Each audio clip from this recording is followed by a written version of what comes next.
siku yenu ya kwamba you as the potential members of the Sacco movement, the people to drive change in our institutions is here today.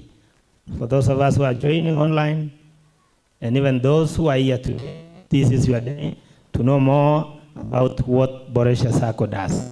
And we believe that this information will take you far, will make you realize the potential that you have as a member, a youth, and that person which the nation depends on.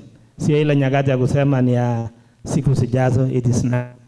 So karibuni nyote tuweze kujifunza mengi kuhusu ushirika especially yetu ya Boresha Sacco.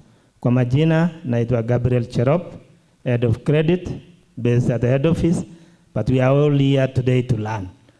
So feel free and don't hesitate to ask as much as you would wish to learn about this great day and the Sacco fraternity. Boresha Sacco tuwawezeshe kuboresheka kimaisha na hata kirasilimali. Karibuni sana. Thank you so much. We go to seat. Please know that those who are engaging online, if you have to write anything, our hashtag for the day is Boresha Stawisha Youth. Sawa sawa. Boresha Stawisha Youth. Why? It's because we need to engage, we need to have one voice and make sure that we prosper ourselves. Thank you so much. Back to you, Chair. We can be seated. Thank you. Let's appreciate our staff. Thank you so much. We have known who is serving us at Boresha. With us also we have, I think we'll just mention our names and then we'll talk later. I'll start with our friend here. He will tell us who he is. The session chair, all protocol observed. Good afternoon. No, it is not afternoon. Good morning. I am James Chepkeche, a senior member of Boresha. I've just come to learn. I want to be 35 years and below now. Thank you. Thank you. He wants to be 35 years and below, but apparently he has exceeded. So let him come and learn. We have our cooperative of commissioner. Let him introduce himself. Good afternoon.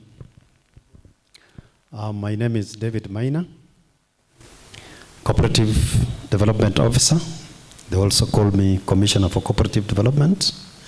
I work with Baringo County Government, and currently I'm in charge of Baringo Central and Baringo North sub-counties. I'd want to encourage you, the participants for today, those who are here physically and those who are here also online, that you learn as much as you can, and at the end of the day, make a wise decision of joining the Sacco. Thank you. Thank you, Aina. With us also we have board members who have come as they also learn. I will hand over to Mr. Cheptum. Thank you very much, Session Chair. Good afternoon. Good afternoon, everybody. Welcome, Youth Under 35. My name is John Kangwan Cheptumo, Director Boresha, Boresha Region. Thank you. Thank you, Mr. Cheptumo. Before I hand over the mic now to the session chair, I just want to say my name is Gideon Tirok, board member. I welcome you to this session. This session is a follow-up of our member educational meetings. And those of you with this book, you will see on page what? Page 2. Page 2. Page 2, we have a date there of 7th. So we planned to have this session specifically for the youth, that is anybody below 35 years, who is our member, who is a prospecting member, to come here and learn. When you understand, you join Boresha. If you have joined Boresha, you enhance your savings. And we have brought with us a very senior expert in financial management who is going to teach us all. So I welcome you. Let us learn. We focus. Those who are online, please don't exceed connection. Thank you. I am our session chair to lead us through to the end. Mr. Kurkat. Oh, thank you very much, Mr. Chesang, who is our host director, our cooperative officer, Mr. Maina, our facilitator. I don't know where he is today, Mr. Mude. Oh, you are around. The board of directors who are here, our county union officer, the officers of the media, and all of us, officers, members of Boresha Sacco, good afternoon. Good afternoon. My name is Erastus Kurkat. I'm the session chair. I'm also the vice chairman of Boresha Sacco. I'm delighted this morning to welcome all of you to this very important meeting. It is our meeting. We have had several meetings, and we were in almost all parts of our county, and even we have gone to the diaspora. And this is our last meeting. In our program, we also included this meeting where we can have regionally. And today we are here. We are also in Marikat. We are in Eldama Ravine and also Eldoret. And also again, virtually, we are also meeting our members virtually. We invited members who are the new members who have really joined, maybe the Teacher Service Commission, who have joined also the county, and they are still maybe less than 35 years, even to, I think even 40 years, madam, they are still within. And we invited almost over 3,000. And today we were expecting at least this room to be full. And we are using a Barnet today as we also project our virtual meetings. I want to believe so. So this is an area whereby we shall also be meeting our members outside wherever they are virtually. So our meeting is actually very important. Our members, karibuni sana. I know we are all, some of us are also working, we are officers. We invited all of us, those who are actually maybe under 35 years, 40 years, so that at least we can share the importance to join Boresha Sacco. Otherwise, feel free. You make your own notes. We have these booklets. You can also go through. We have all our reports inside there. And maybe some of you have even attended our previous meetings. But this one will be a bit different because we want to tell you more about our Sacco. Most of it will be actually education. We want you to know more about Boresha Sacco. And at the end, we shall also give you time to ask questions. At least if there is anything you need clarification, it is good for you also to ask. So that at the end, all of us will become ambassadors of Boresha Sacco. As we talk about 35 years and below, maybe some people might wonder, and then those who are in front here are not also, what's not happening? Actually, we have come here because we are actually in the management team. And that's why we have come also to see and oversee also what's happening. So that at the end, we take a report to the management board. So otherwise, feel free, useme nani yako ni nani, ini Boresha nani members meetings, so that you can write some notes. We have somebody, our facilitator, who has come all the way from trainer, and we have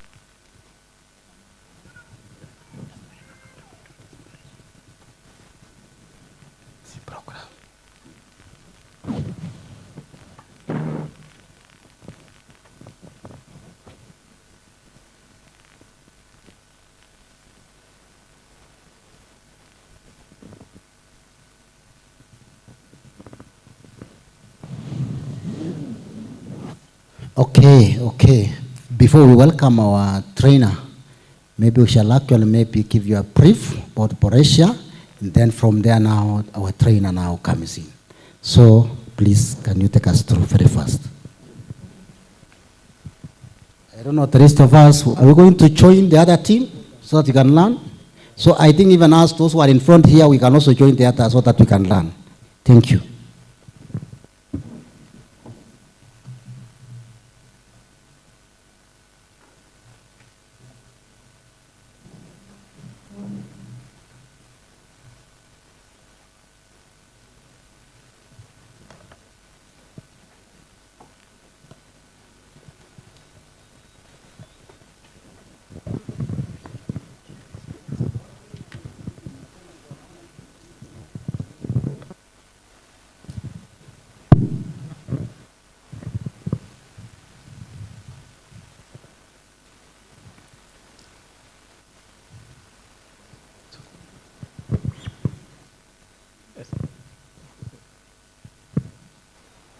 Yeah, we would like to give you some brief introduction of where Boresha is, who Boresha is, what it does. And then now we'll give to our guest today to say the rest. And I know it will be an engaging forum for all of us to be able to learn and even interact. You see, you are saying you are under 35. All of us today, whether you are old, you are young, imagine that you are under 35. And even take yourself to be below even that. Come to the age of the majority of Kenyans so that we can be able to proceed. I'll give to my colleague to begin. Thank you. We have been requested to be below 35. So the silence was for getting to 35 and below. Now, as we are here this morning, those who are following virtually this morning, we just want to request you get into your phones, type menti.com, or you can scan that QR and share with us your expectation. Why this is important is because once by the end of the day, we have somehow or exceeded your expectation in meeting why you are here or why you registered or what you want to learn about Boresha Sacco. On the screen, menti.com. You can just go to the browser, menti.com. Then type your number, 53 74 96 46. Menti.com. Then you use the word 53 74 96 46. That way you will meet the question where we would like you to share with us your expectation from this training this day.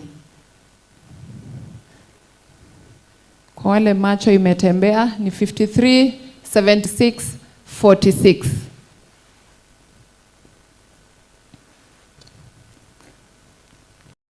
Send as you get in there.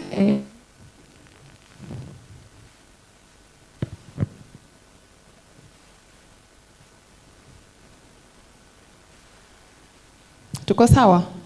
Anyone who needs help, I will be populating as we proceed with the presentation. So if you've gotten that, we will quickly talk about who Boresha Sacco is and why we are here today. Who Boresha Sacco is and why we are here today. And Boresha was registered way back in 1976, started by 10 members 50 years ago in August 2026. It's a deposit-taking Sacco regulated by SASRA. In the year 2012 is when we rebranded to Boresha Sacco from Baringo teachers, and the motivation was to open it to all, to make sure that we serve outside the teaching fraternity. And our core business remains one, savings and credit. and any financial services. And we have done this by meeting the needs of the unbanked community members.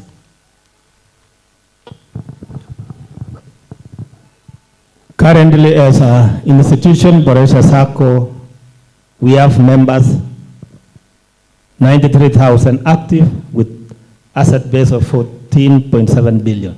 Meaning, as an institution, our strength is on the asset base, and our area of operation is the Republic of Kenya. We serve in Kenya and even in diaspora. We have members who are also abroad who are accessing service at the Sacco, and our head office is at Aldamaravine in Baringo County, and our other branches are 19, and they are distributed in various areas within the Kenya territory.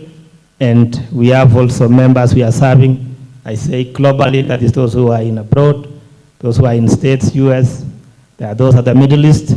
We have even those who are at various within East Africa. Our financial overview as a Sacco, we are at a savings of 9.9 billion approximately, but the current savings that our members have been contributing ever since 1976, we want to enhance it to go beyond the 9.98 billion. As a sector, the growth in Boresha Sacco within Kenya, by the December 2025, our assets had grown to the assets in cooperative movement has grown to 1.21 trillion. And among the 1.2 trillion is also Boresha inside there. That's the general overview of our SACCOs in Kenya, with 1.038 trillion as of December 2024, about 11.9 growth in 1 year. Deposits, members rose from 700 to 750 million in December, and has gone to 801 billion in December 2025, and that's a growth of 10%. That shows how SACCOs has been taken seriously, and that's why today you are invited also to be part and parcel of this larger family of the Sacco movement. Gross loan expanded also by 12.8% in the year to September 2025. As SACCOs continue leading to members, we lend to members for business, farming, and personal needs. I believe some of you have enjoyed these services, and you are now enjoying a greater family that serves members' needs. The income, we are still looking at the Sacco sector growth in Kenya, and the total grew in SACCOs from 154.31 billion in 2024 to 2.4 billion in 2025, which depicts a growth of approximately 12%. And some are wondering, why are we bringing these Kenyan statistics? Because Boresha is one of the several regulated SACCOs in Kenya. And as SACCOs, we will learn why this data is coming in the next slide. But the most important thing is that there's a lot of trust in SACCOs in Kenya. The trust that we are getting as SACCOs is why we are saying we are projecting the outlook of cooperatives in Kenya, and Kenya globally is number 7. Why we are saying this is because the trust that we have for our SACCOs. Why we are here today is to let you know that SACCOs are here to stay. They have been there since the 1800, when it started way back in Scotland, England. And the disclaimer that we are sharing with you as the youth today is that if SACCOs were collapsing, these numbers would be going down, not up. And with these, SACCOs are profitable. They produce a surplus, which that surplus gets paid back to the members as dividend and interest on members' deposit. Tuko sawa mpaka hapo? Tumeelewana? Where do you get your dividends at the end of the year is because when SACCOs make profit, which is called surplus in SACCOs, the same is divided back to you in terms of interest on your deposits and dividends on your share capital. The more you have, the more you earn, and the more you'll enjoy benefiting from the Sacco. Quickly, I'll touch on the cooperative principles so that we can understand how cooperatives are formed, how cooperatives are run, and why we are here as Boresha Sacco. Boresha Sacco is also a cooperative. So, SACCOs are bound by the following principles. One is voluntary and open membership. And with this, we are saying membership is open to all. So please note that you join a SACCO voluntarily. Si kulazimishwa, si kushikiwa gun, but ni kupaswediwa. You are being made to know the benefits and the importance of joining a SACCO, then you voluntarily join. Tuko pamoja hapo? Good. Number 2 is democratic member control. One member can only vote once, despite how much you've saved in the SACCO in terms of deposits, despite how much you have in share capital. Every member is respected as a member, and they only carry one vote. When the introduction was happening, directors were present, and who elects these directors? It's the delegates. Who elects the delegates? It's the members. And who is the member? The member is the owner of the SACCO who joined voluntarily. So when we say democratic member control, tunasema wewe ukiwa umeketi hapo, wewe mahali ulipo, uko na right ya kura moja ya ku-elect your delegates and the delegate to elect the director. That is what it means by democratic member control. 3, there is member economic participation. When we make a surplus at the end of a period, we always have the same shared among the members. The only difference is what you'll get will vary based on how much you've invested with the SACCO. So today we are here to persuade you and let you know that the more you save, the more you earn, the more you enjoy. SACCOs are also operating autonomously and independent. When we say autonomously and independent, this is better. When we say autonomously and independent, it doesn't have influence through other quotas and the rest, but it just follows the cooperative principles, and then it picks the responses and what the members want, define product and services on how the members need, and abide by that in carrying out the business. Continuation of these principles and why we are here today and why we made sure that there is a training on 7th is because we are obeying the principle of education, training, and information to our members. Education and training is when we come to give you, when we give you the information, when we empower you with the information, when we allow you to prosper financially by sharing the wealth of information that we have. So that is why we are here today, and that's why we even carry out our member educations often. The other principle is cooperation among us cooperatives.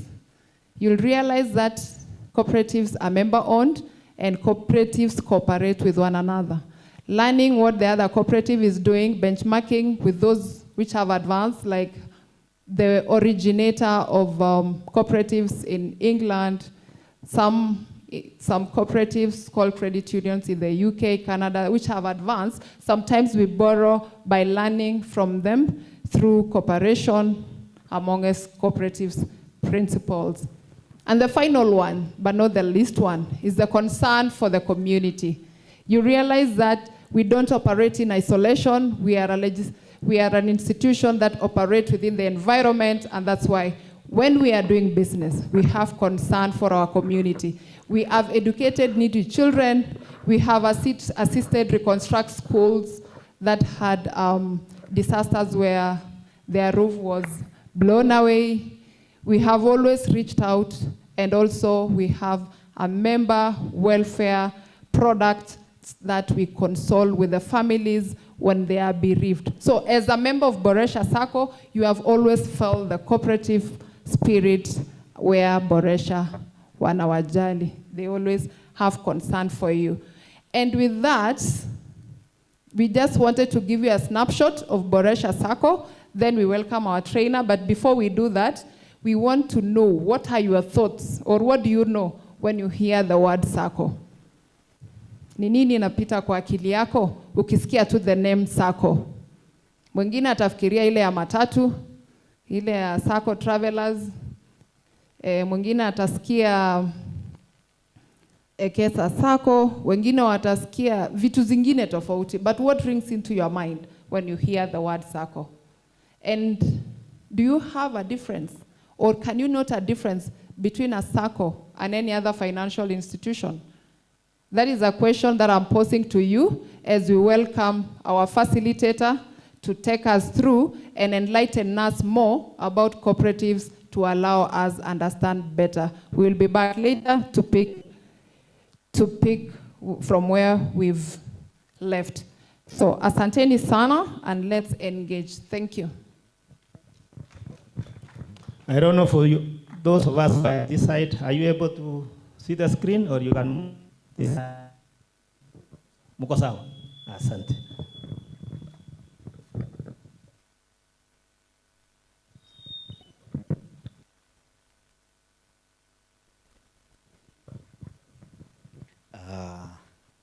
Mwenyekiti wa kikao, wanabudi wa shirika la Boresha, na sisi wana youth, hamjambo.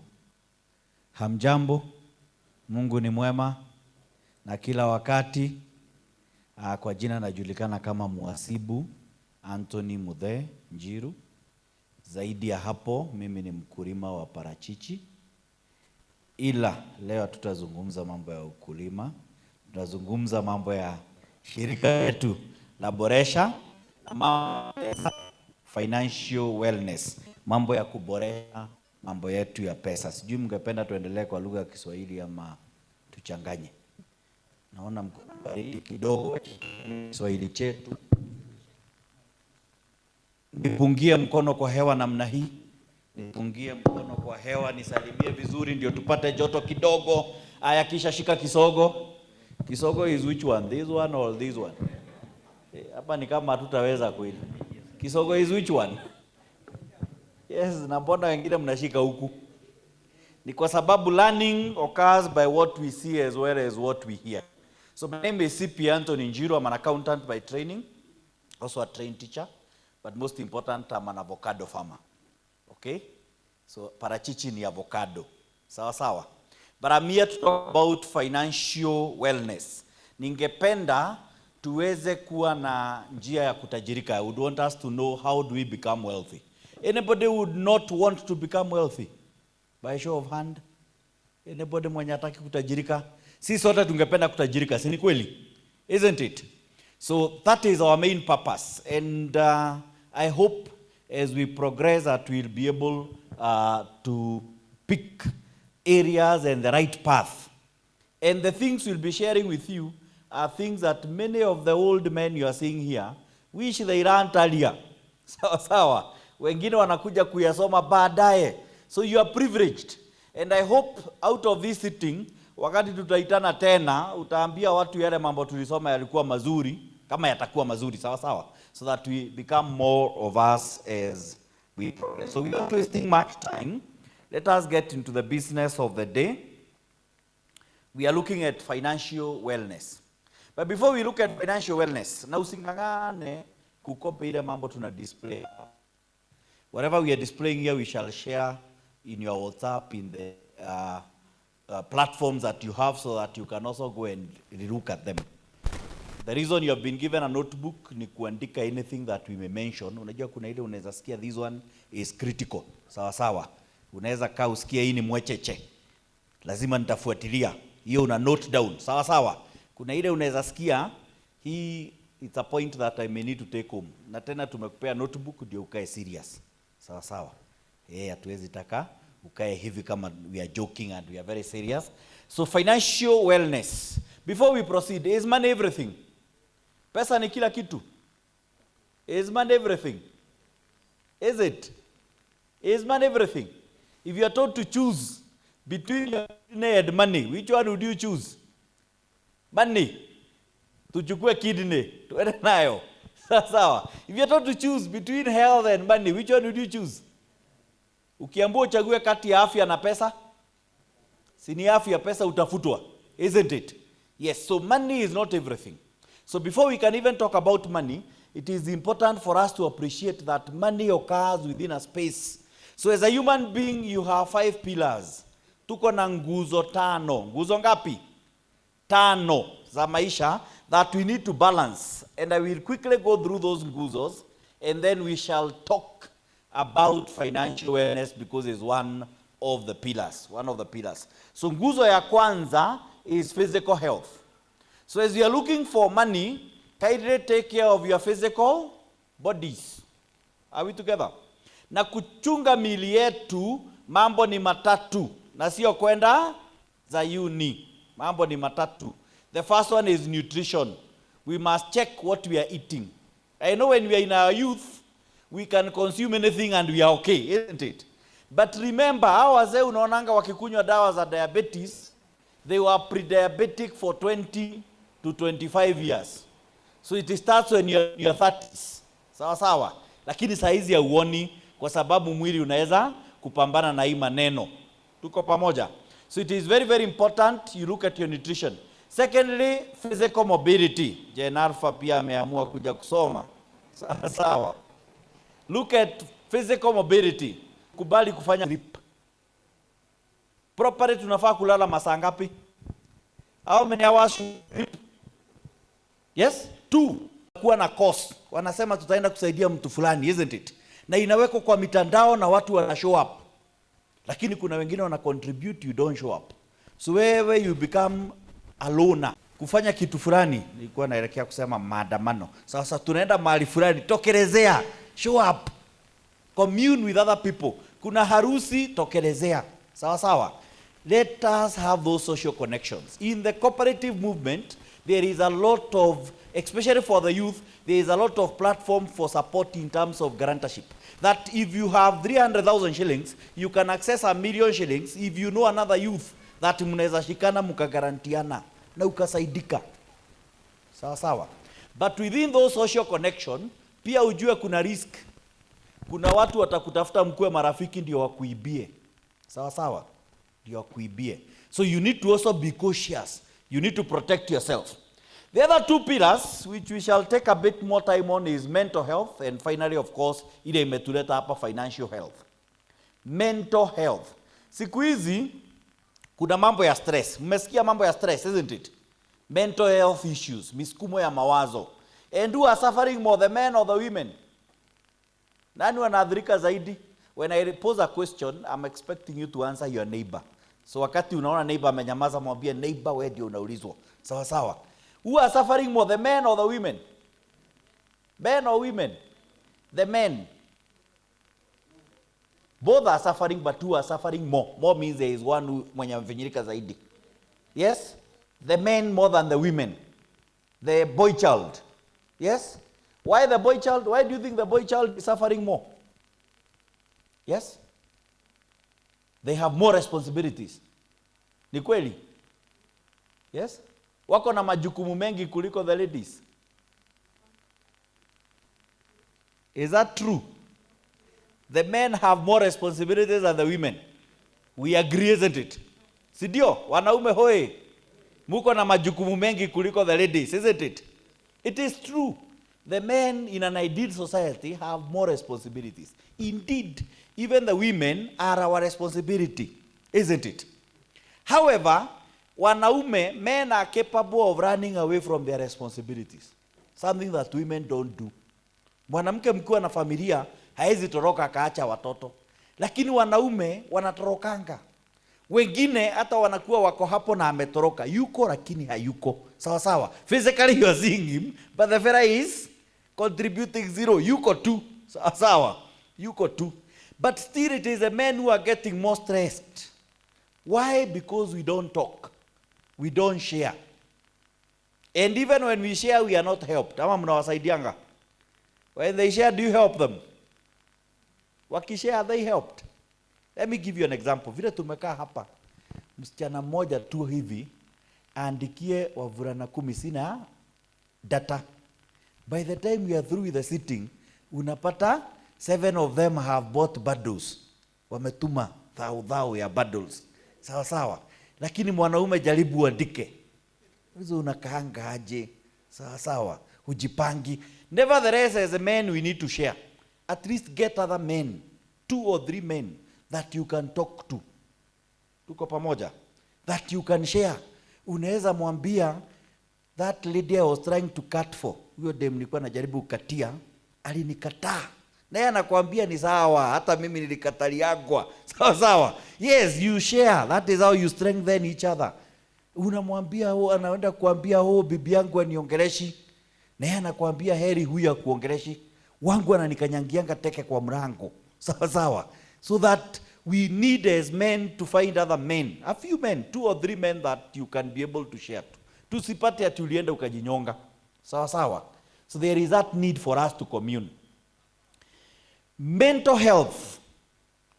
Mental health is a personal responsibility. Tuko pamoja. Your mental health is your personal responsibility. Usiseme ati kuna mtu mwingine ambaye atakuja kuangalia mambo yako ya mental health. So I want to give you a formula that you will use to protect your mental space. Anything that happens in this world, jambo lolote utakalo kutana nalo, the Holy Book says there is nothing new under the what? The sun. There is nothing new under the sun. Hakuna jambo ngeni chini ya jua. Si wewe mtu wa kwanza kupita shule ukakosa karo ya kwenda university. You're not the pioneer. Tuko pamoja. Si wewe mtu wa kwanza kupelekwa university. No sooner do you join than ukapachikwa mimba. You are not the pioneer. Washaipachikwa wengi. Sawa sawa. You are not the first. Si wewe mtu wa kwanza kufanya doa alafu mume wako akatoroka ama mke wako akatoroka. You are not the first. Anything you encounter. You are not the first youth to be broke. Washaikuwa wengine, wengi wamefirisika. Sawa. You are not the first youth mwenye mzazi wako ajali. It has happened before. You are not the first one to get a big job. So whether good or bad, anything you encounter has been encountered before. Anything you encounter has been encountered before. The question is, how do we then deal with it? How do we deal with it? What are the options available? So anything you encounter, always remember you're not the first. Secondly, ask yourself, does this thing concern me? Ndio usishikwe na stress kwa mambo ambayo hayakuhusu. Polisi wanapelekwa Haiti. Sasa wewe ukuli. Wewe sio polisi, kwenu hamna polisi, mke wako sio polisi.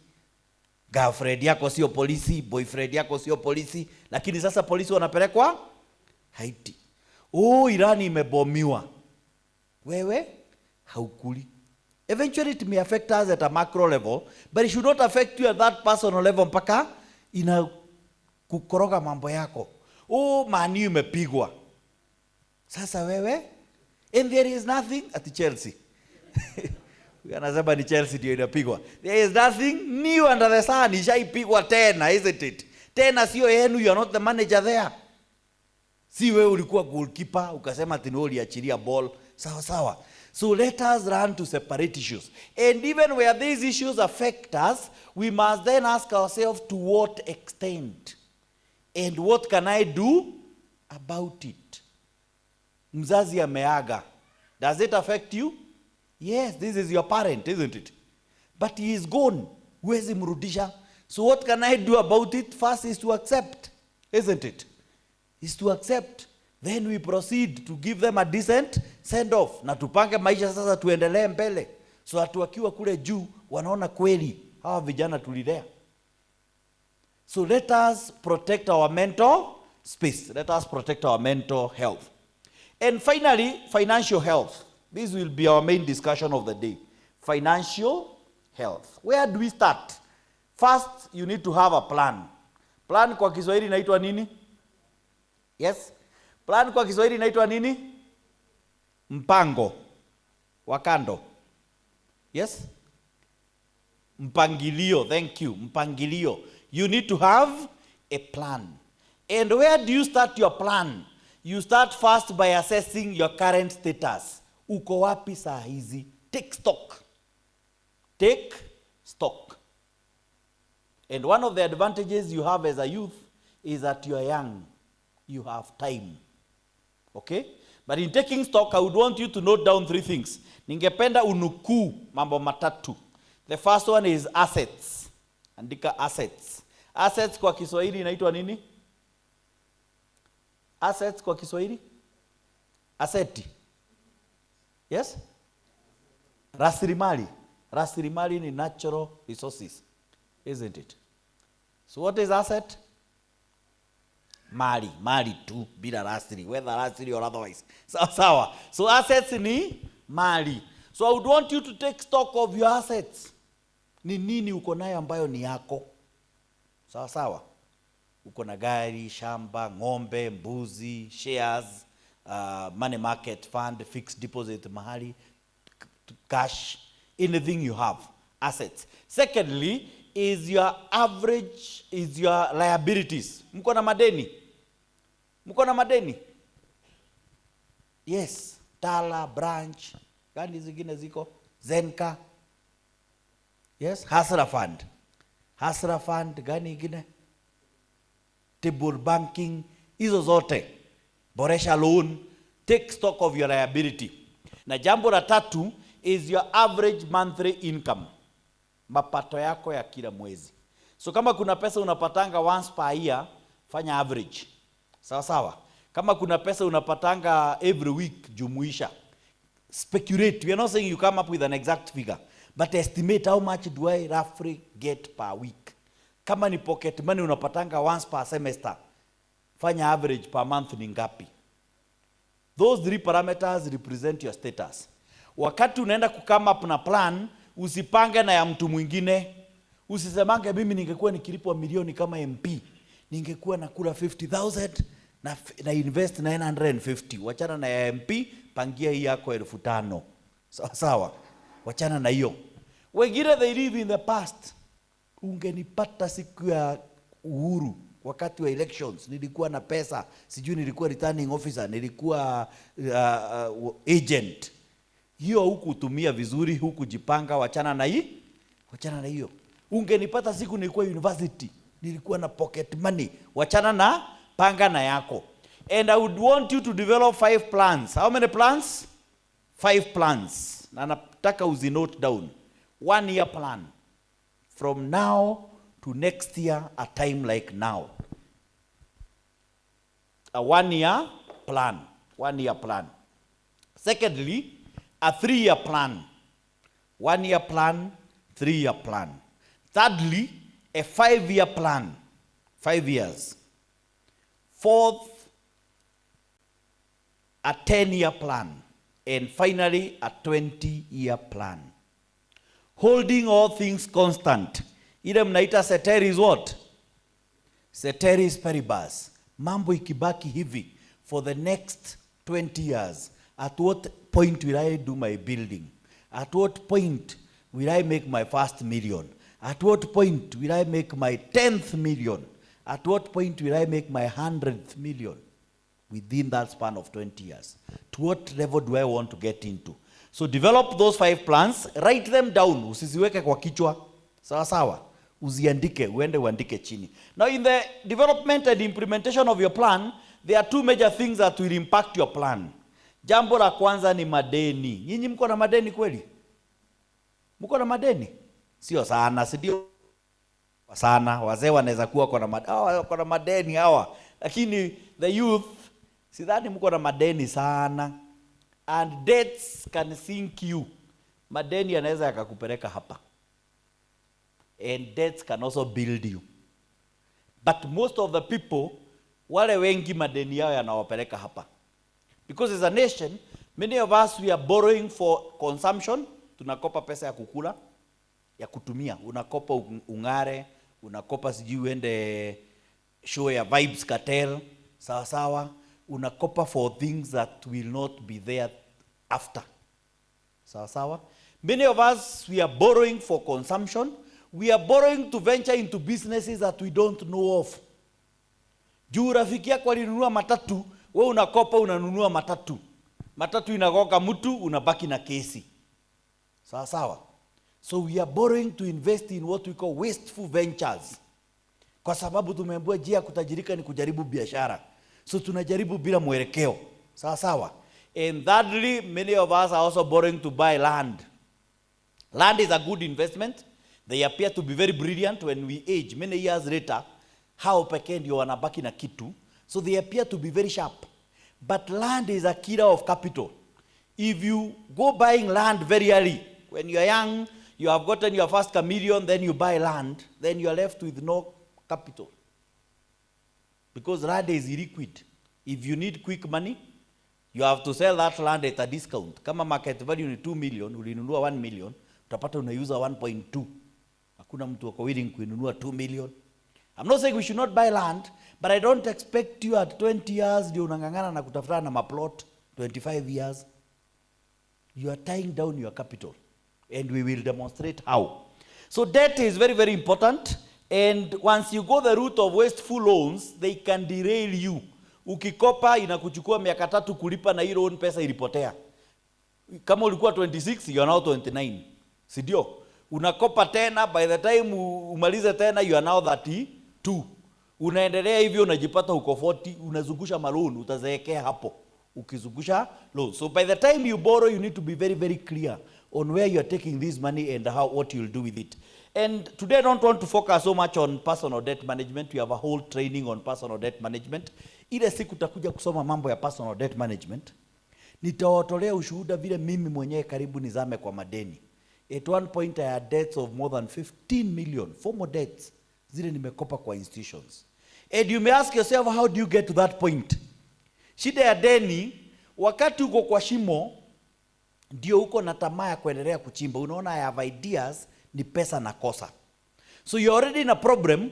Mtu anapita hapo akisema, tuko na biashara ya kung'oa mbuzi meno, unakopa, unawekelea. You are sinking further deep. Tuko na biashara ya kupaka ng'ombe rangi, unakopa, unawekelea. So the more you are in debt, the more you need to be cautious before you can rush. Saa ingine when you are in that hole, utasikia watu wakisema tuko na kadil, unawaambia ni sawa nyinyi endeleeni, kwa sababu ukikopa tena uongeze kwa kadil kaende, you are doomed completely. So I don't want to focus so much on this. You are even wondering nani yako na hiyo shida ya deni, si ndio? The Gen Z mnashindwa. Huyu mzee anakuja kuongea mashida za wazee. Wacha nikuja kwa shida yetu. Savings. So two things will impact radically your wealth journey. One of them is debt, the other one is what? Savings. Savings kwa Kiswahili zinaitwa nini? Kuokoa. Hakiba. Sawa sawa. Savings. Hakiba. You can never save yourself into wealth. You can never save yourself into wealth. If you took all the money you earn, na uiweke, na uendelee kuweka, huwezi tajirika. Are we together? But you can never become wealthy without saving. So saving is a precursor to wealth. We save, we invest, we become wealthy. So you cannot invest without saving, because what are you investing, isn't it? So we save, we invest, we become wealthy. And I would want to pose a question. Do you save? Munaweka akiba. Do you save? How much are you saving? Can it save you? How much are you saving? Kenya, alongside many of the developing countries, we have a peculiar habit of very low savings. Indeed, if you look at the Asian tigers, the China, Singapore, and Malaysia and such countries, they have developed on the back of the citizens' savings, with average saving rates exceeding 35% in Singapore and approaching 50% in China. Kenya, we have an average saving rate of only 12%. 12%. And when you say 12%, we mean 12% of any money you receive. So when you save, because some of you will say, I've been packing 1,000 shillings every month, and it's good, you are doing something. Ukiweka shilingi 1,000 kwa mwezi, in a year, how much do you save? 12,000. In 10 years, 120,000. 10 years, if you are Gen Z, you have moved in terms of responsibilities. If you are classified as a youth, you are now an old man, isn't it? Kama ulikuwa 35, uko 45. Umeanza kufundisha mambo ya retirement. Sawa sawa. Because you are approaching. So, if you save that 1,000, for you to save 1,000,000, you need to save for 1,000 months. Miezi 1,000. Mwaka iko na miezi ngapi? Yes? Mwaka iko na miezi ngapi? A normal year has got 12 months. Kuna wengine wanakuanga na 13 months. Wale wako na, because of what they do in December, wakiingia January unapata wako na lower January na hapa January. January inasonga haishi. Sawa sawa. So wako na lower January, then wako na January 2. But ordinarily a year has 12 months. So if you save for 1,000 months, you divide by 12 to get the number of years, inakupea miaka ngapi? 83.3 years before you can make 1,000,000 shillings. Who wants to wait for 83 years to be a millionaire? Na juu ujanza vile umezaliwa ongeza miaka yako 20. You now at 105. So chances you may be either on earth or in heaven, isn't it? So we want to make this money as fast as we can so that we can enjoy it when we are young. You are 35 years old. We don't want you to be visiting other countries when you are 55, 60 years old. Unaenda kwa hoteli kuuliza kama kuna chakula ina chumvi, ina sukari. Sawa sawa. Because you already, after you cannot even see clearly. You are visiting other countries, lazima uangaliliwe ile msimu hakuna baridi, usiende ukufia huko. Sawa sawa. So we want you to make your money when you are in your 30s, your 40s, you are already traveling, you are making good returns. That is how you enjoy your money. That is how you enjoy your money. So that will be precipitated by years of laborious saving. Kuweka kwa kujitolea. So how much should you then save? First, when should you save? When should you save? Unafaa kuweka akiba. Kumbuka, uliza neighbor kwani uniogeleshi. Kumbuka hii maswali nikiuliza wewe unaongea na neighbor. Sawa sawa. Tukiuliza swali unajibu neighbor. Na kama neighbor, ukiona neighbor ni kama hataki story zako, unaweza hama. Unatoka kidogo, unarudi, unampita, unajifanya hujamuona. Sawa sawa. Anakuona ukiwa umeketi kule kwingine. Sawa sawa. So when should we save? Tutaweka akiba lini? Leo, saa hii. Kuna tupesa mmepata tukiwa hapa na mtuambie ama what are you saving? Yes. You should save each and every time you receive your own money. So huwezi save kama hujapokea. Tuko pamoja? Anytime ukipokea pesa zako, iwe ni pocket money umepewa, weka. Iwe ni mshahara umepewa, anza kwa kujilipa. Pay yourself before you can pay anybody else. Because you receive 20,000 shillings, unaanza kukumbuka girlfriend. You are paying other people, wewe hujajilipa. Na the same girlfriend yatakuwa kikuuliza mimi nilikuwa nimekutuma. Si ndio? Had I asked you, si ulijitolea wewe mwenyewe. So jilipe kwanza. Before you can pay anybody else, jilipe kwanza. How much should you save? How much should you save? Yes, 10,000. Thank you. You should save between 20 and 30%. 20 to 30% of all the money you receive. Indeed, in budgeting, there is a model that is known as the 20-30-50 model. 20-30-50 model provides you should live on 50%. Mwingine akachukua loan ya 500,000, pia akaenda kufuga nini? Ng'ombe. Katika hiyo harakati ya kujenga zizi, kununua ng'ombe, the entire 500,000 ikaisha. Lakini tuko na ng'ombe sasa, si ni kweli? Kila mtu ako na ng'ombe, yeye ako na ng'ombe na mimi niko na ng'ombe. Tukiwa tunaendelea hivi, tunapigiwa simu, Tunaambiwa ng'ombe wanahitaji chakula na chumvi. Tuko pamoja? Kumbuka mimi niko na deposit zangu, niko na dividend za 200,000 niliacha kwa fixed deposits, ndio? Nakuja natoa 50,000 ya kwenda kununua chakula ya ng'ombe na chumvi. Nimebaki na 150,000. Yule mwingine anafanya nini? Anakuja anakopa emergency ama anauza ng'ombe mmoja. Tuko pamoja? Anachukua ka emergency ka kununua unga na chumvi. Tuko tumeendelea hivi, jua tuko tumezoea hii biashara, you know, you are also learning it as we progress. Tunaambiwa kunahitajika veterinary. Wewe mwenye huna kitu additional, what do you do? Sasa ushakopa, unaenda unachukua Shylock. Unaandikisha yule ng'ombe kwa Shylock. Ndio uweke veterinary. Ama ukikosa hivyo, kama ulikopa ile ingine ulikopa kwa Shylock, sasa hauna kitu ya kufanya. Mimi mwenye niko na pesa nakuja nachukua 20,000, nasema watume veterinary wawili, mmoja wa kupima na mwingine wa kuinterpret. Sawa sawa. Wewe hauna pesa ya veterinary, unaanza kuambia wafanya nini? Washikashike ng'ombe wasikie kama ako na joto. Weka mkono kwa makwapa ya ng'ombe. Makwapa ya ng'ombe wasikie kama ng'ombe ako na joto. Because we are operating from a point of weakness. We want to try each and everything.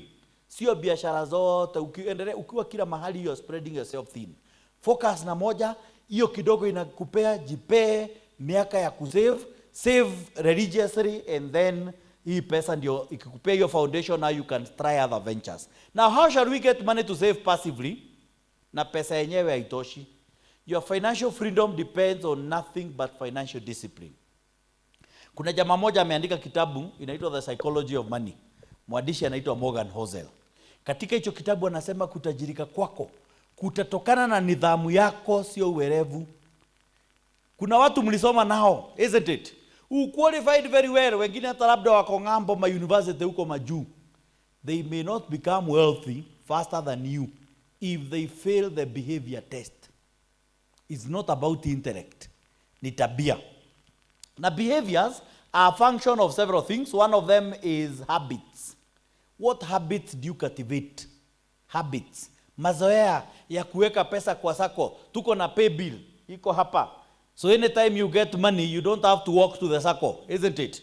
Tuko linked na all cooperative bank and agents. Anyway, unaona agent wa cooperative bank, unaweza enda pale ukadeposit pesa free of charge. Directly to your Boresha account. Sawa sawa. Free of charge. So you cultivate the habit ati wewe ukiwa na tu pesa unaweka continuously. Au ngoji zikuwe mingi. What habits are you cultivating?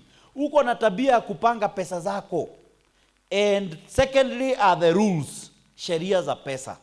Rules of personal finance. Kuna sheria za pesa.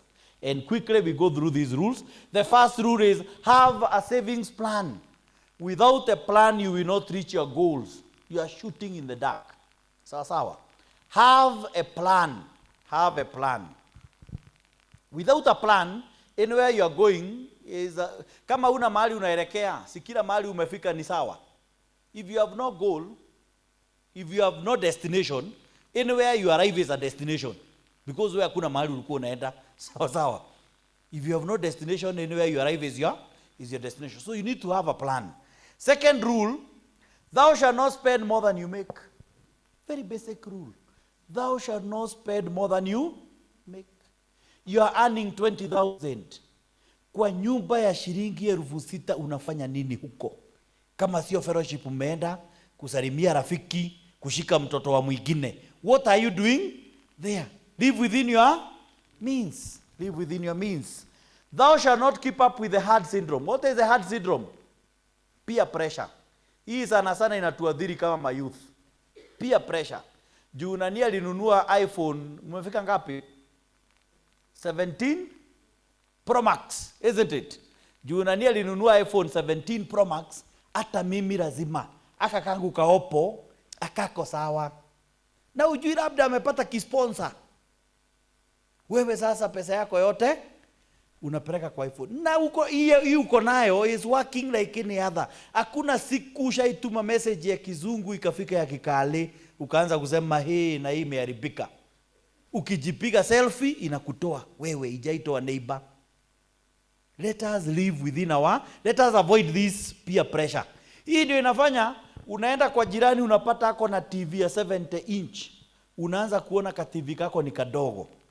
Na hakuna siku mtangazaji ashaikuja mmoja kwa TV yako wakatangaza watatu kwa ile TV ingine kubwa ukaanza kusema na nyanyasika. Ama timu yako Man U ikapigwa kwa hii TV dogo ikashinda kwa ile kubwa. Ikipigwa huku hata kule kwingine inapigwa. Thou shall not keep up with the herd syndrome. Peer pressure. Usifanye vitu juu watu wanafanya. Sawa sawa. Just go doing things because others are doing. Limit your short term loan exposures. Hii mikopo tunakopa kidogo kidogo. Fuliza, M-Shwari, Tara, Branch, Platinum, Ngao, My Credit. Mnajua hizo loans. They are very expensive loans. Extremely expensive. Ukikopa M-Shwari, what is the annual rate ya M-Shwari? What is the annual rate? 8.5%. 8.5%. Is that the annual rate? That is the monthly rate. Tuko pamoja. Rate ya M-Shwari is 102%. Ukikopa 10,000 Januari, ulipe Februari, si ndio? Ukope Februari, ulipe March. Hivyo ndivyo mnafanyanga. Okay, sio nyinyi wale hawajakuja, si ndio? Hivyo ndivyo wanafanyanga. Isn't it? Ukope March because they know once you borrow once, you have entered the cycle. Utaendelea hivyo mpaka siku atakuongeza limit. You never go down. You continue that way until that date when they give you a higher limit upande. Uendelee ukipanda. So the minute you borrow 10,000, by the end of the year you have borrowed 12 times. But you only borrowed once. So you are borrowing, paying. You end up paying 102%. 102% at 8.5% per month. Is it worth it? Kwa Sacco, loan inapeanwa at between 1% and 1.1 something. Sawa. 1%, 1.0, 1.1, hata iwezi fika 1.5, which would be 18% for the whole year. Kienda sana 13, 14, 15%. The highest you'll get. Lakini sisi hatutaki hapa kwa Sacco as youth kwa sababu Sacco inataka usave up front, isn't it? Tunataka kule kwingine tunapewa pesa bila kusave. Na kuna wengine wanakujanga na theory wanasema kwa Sacco unakopeshwa pesa yako, isn't it? Because when we borrow 4 times, the first one ni yako, isn't it? But hiyo yako tutakulipa interest. Yako tunakulipa. So hii tunakukopesha ni yetu. The full 4 times. Yako tutakulipa interest. Every year the Sacco pays interest. Sawa. Limit your short-term loan exposures. Hii mikopo kidogo kidogo you should only borrow when there is a real emergency. And emergencies are only 2 types. Opportunities. Na opportunity usikope tu. Before you can borrow an opportunity, confirm ati opportunity ni ya ukweli. Sawa. Usiharakishe kukopa ndio uende ukanunue ng'ombe na ujui kama huyo ng'ombe ni mgonjwa. Then we have emergencies. Emergencies ziko 3. Sickness or accident. You can borrow when you are sick or when there is an accident. Tuko pamoja? You can borrow when there is a natural calamity. Natural calamities. Nyumba imebebwa na maji, usikimbizane na nyumba. Sawa. Borrow. Natural calamities. You can borrow in matters of the law. Sheria. Law. Umekuwa ukitembea town, umejiwekelea scarf. Alafu nao wanaokota ukas. Sawa. Unaambiwa wewe unauzanga scarf hii ni ya mwisho ulikuwa unauza, unabebwa. Sawa. Usikubali ubebwe.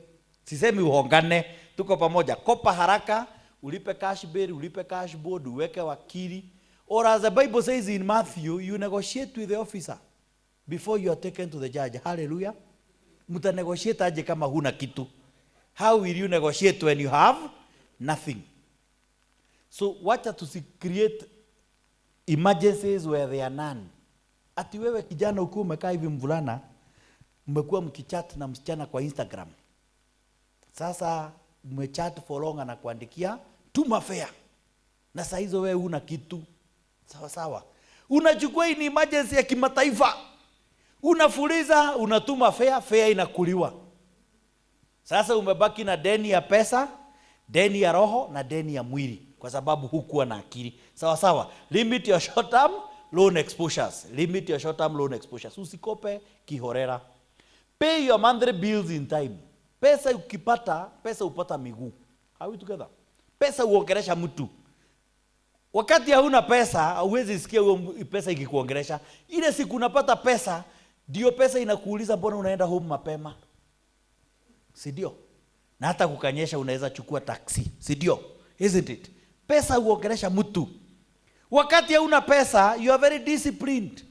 Umenyamaza, umetulia, simu ukiguza ni kuingia social media kuangalia picha za watu huko. Lakini ngoja upate pesa. Unaanza kuscroll ukisalimia tusichana huko hi. Nao vile unawasalimia ndivyo wanakuambia hii tupatane mahali fulani, nywele imebomoka, sawa sawa. Pesa uongeresha mtu. So before you can start, money can start talking to you, kindly can you pay what you are supposed to pay? And you start by paying who? Yourself. Unaanza kwa kujilipa wewe mwenyewe kabla ulipe mtu mwingine yote. Prioritize your spending. Money will never be enough. Money will never be enough. So what you do with your money, come up with what we call priority list. Ati mimi nikipata pesa, kitu ya kwanza ni kujilipa through the Sacco. Kitu ya pili nitatenga pesa ya chakula. Kitu ingine, I am a person probably who loves dressing well. I will open a small account kwa Sacco. Kila mara nikipata pesa narusha kidogo hapo ni ya kung'ara. Ama I'm a person who likes traveling. Isn't it? So weka priority. And if you don't prioritize, you will be spending money without impact. Kuna watu wananunuanga nguo, lakini zile nguo wananunua ni za kufunika tu. And this someone who loves, because you are buying them continuously. 50 bob, the mia, sawa sawa, ukipetana nayo. Why wouldn't, if you are a person who loves dressing well, why wouldn't you open a small fund, weka pesa, uende siku moja ufanye shopping ya nguo za 50,000. Hata watu wakiangalia wanaona kweli umevaa. If you are a person who loves traveling, huwezi kuwa wewe unakaa hapa, ni kwenda Marigat, unarudi. Sawa sawa. Si upange uwekange kafadi siku moja unajitreat unaenda mahali, hata wewe ukiangalianga later unasema nilienda. Prioritize your spending. Pangia pesa zako kwa sababu pesa hazitoshi. Avoid get rich quick schemes. Oh, the youth. Fathers. Yes? Munasikianga, isn't it? Munasikianga vile your fathers walikuwa wamefuga quail. Sawa sawa. Wakaingia pyramid. Sisi sasa ile tunabebwa nayo ni mambo ya kadege. Hapa tuko na mapilot, makaptain. Sawa sawa. Hujahitimu lakini wewe ni rubani, unaendesha ndege. Betting, gambling, multi-level marketing. Na naonanga wengi kwanza wale wanaenda college wanatagetiwa sana. Unaambiwa baada ya kulipa school fees, si ukuje uweke 22,000 GNLD, si ndio? 22,000 tukupe product uuze, hata wewe mwenyewe ndio utakuwa ukijilipia fee. Unaweka 22,000 unapewa madawa hata hazieleweki ati ukauze. Sawa sawa. Vitu hata wewe mwenyewe huelewi.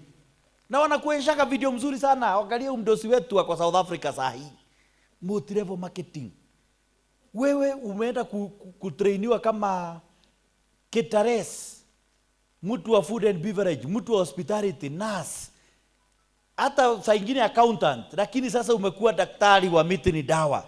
Uko na dawa ya kumaliza kitambi kwa siku 9. Kitambi. Wazee wamejenga hizi vitabu kwa miaka 15, 20. Kuna mtu alikaenu unaona akona kitambi. Wamejenga for 15 years. Unataka waimalize na siku 9, 9 days. Tuko na dawa ya kurefusha nywele. So utakuwa ukiuziwa vitu hazieleweki and they will waste your youth in those pyramid things. So before you can invest, usikimbilie biashara, understand the investment. Is it legal? What is it making sense? What are the regulatory measures? Is it regulated? Sawa sawa. Nani wana regulate? Unaambiwa there is a new currency we can mine. Nini, forex trading will be giving you 20% per week. Kama wanatengeneza hiyo pesa siwaeke wenyewe. And you know, like in betting, I don't know whether you have seen this, kuna watu wanauza prediction. Have you seen them? Za football, isn't it? Wewe unajiuliza kama huyu mtu amepredict, mbona akuuzie? Si awekelee mwenyewe. Si hata aende auze mali yake yote aweke. if they are sure that that is a winning, because they are targeting your money. Na ukienda kwa social media, many of those people who sell those things, wale wanasema we are forex traders, they show off a lot because they are selling two things. One, they are selling content. It's content creation. Two, they want to lure. Wanakutaka wewe wa DM ukiwauliza can I also try? Wakwambia is very risky, hakuna haja ujaribu ndio upate. Uambie ni kweli, I want to try. Uinsist. Ndio wakwambiaga wewe hata ndio uliinsist wakati pesa yako imemumunyo. Avoid get rich quick schemes. Especially betting. I know the men are ama hata ladies mnawekelea. Yes? Ladies mnawekelea pia. Ama hapa watu wa bet. Aviator. Kandege. Can you imagine your hand and 100 shillings unaiwekelea kwa machine inapeperuka? And you know that machine on the back end, it is able to see. Hiyo machine on the back end, they are able to see ni watu wangapi. Na ujua wanakuanga wameweka watu wengine fictitious hapo. So machine imeongeza, mnaona ni kama mko wengi na uko peke yako hapo, wewe ndio umewekelea tu. So unaona tuko wengi tumebaki, pesa inapeperuka. Unawekelea tena, pesa inapeperuka. You can never get wealthy through betting. Indeed in Kenya, wale watu wako na positive cash flows from betting hawawezi pita watu 20. Na usidanganywe na mtu. Betting is a psychological game. When you win, you tell others. When you lose, losses are personal. Hakuna mtu anakuja kukuambia ona vile nimenyoroshwa. Wanakuambia kaona vile leo nimewawai. Ukimwambia si unirushe sawa, anakuambia hapana. Walikuwa wamenikalia siku mingi. Na I'm recovering. Sidio, I'm recovering. Because you are always negative. And the only way to leave betting is to put a record. Enda uweke record ya zile pesa umeweka, zile pesa umetoa.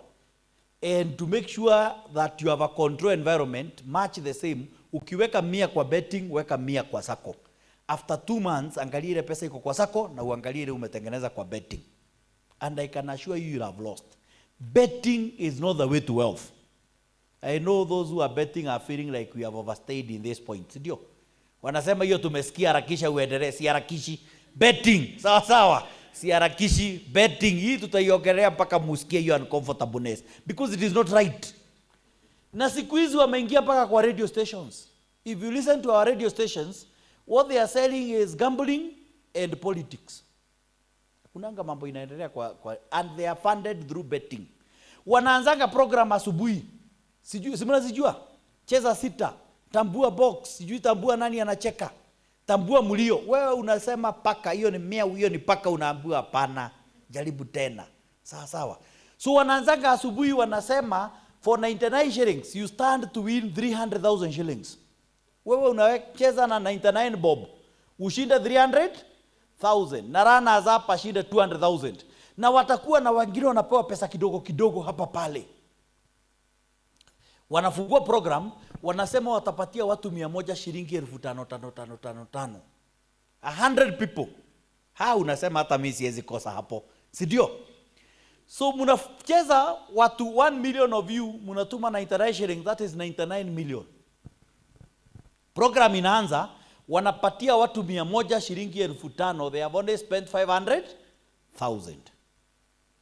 Wanapea runners up 200,000. Na wanapea yule mjinga mkuu 300,000. So in total they have spent how much? Wametumia pesa ngapi? 1 million out of 99 million wako na ngapi? 98 million. Wanachukua milioni 8 for their operations. Wamebaki na milioni ngapi? 90. Serikali inakuja inachukua ushuru 40 million. Wamebaki na milioni ngapi? 50 million. In a single not day program. Hiyo ni program ya asubuhi, ikifika saa 3 wanaanza program nyingine. Cheza mbao, kuokota wale walibaki 20 bob. Cheza mbao. Sawa sawa. By the time ifike jioni wameintroduce zingine za maswali. Tambua mchezaji, alitoka Arsenal, alitoka Monaco, akaenda Arsenal, akaenda Barcelona, ama zingine mpaka za Biblia. Wewe baadaye uenda kwa kanisa ukaabudu, wewe uko pale ukijibu maswali za Biblia, tunajua mambo ya Bible sana.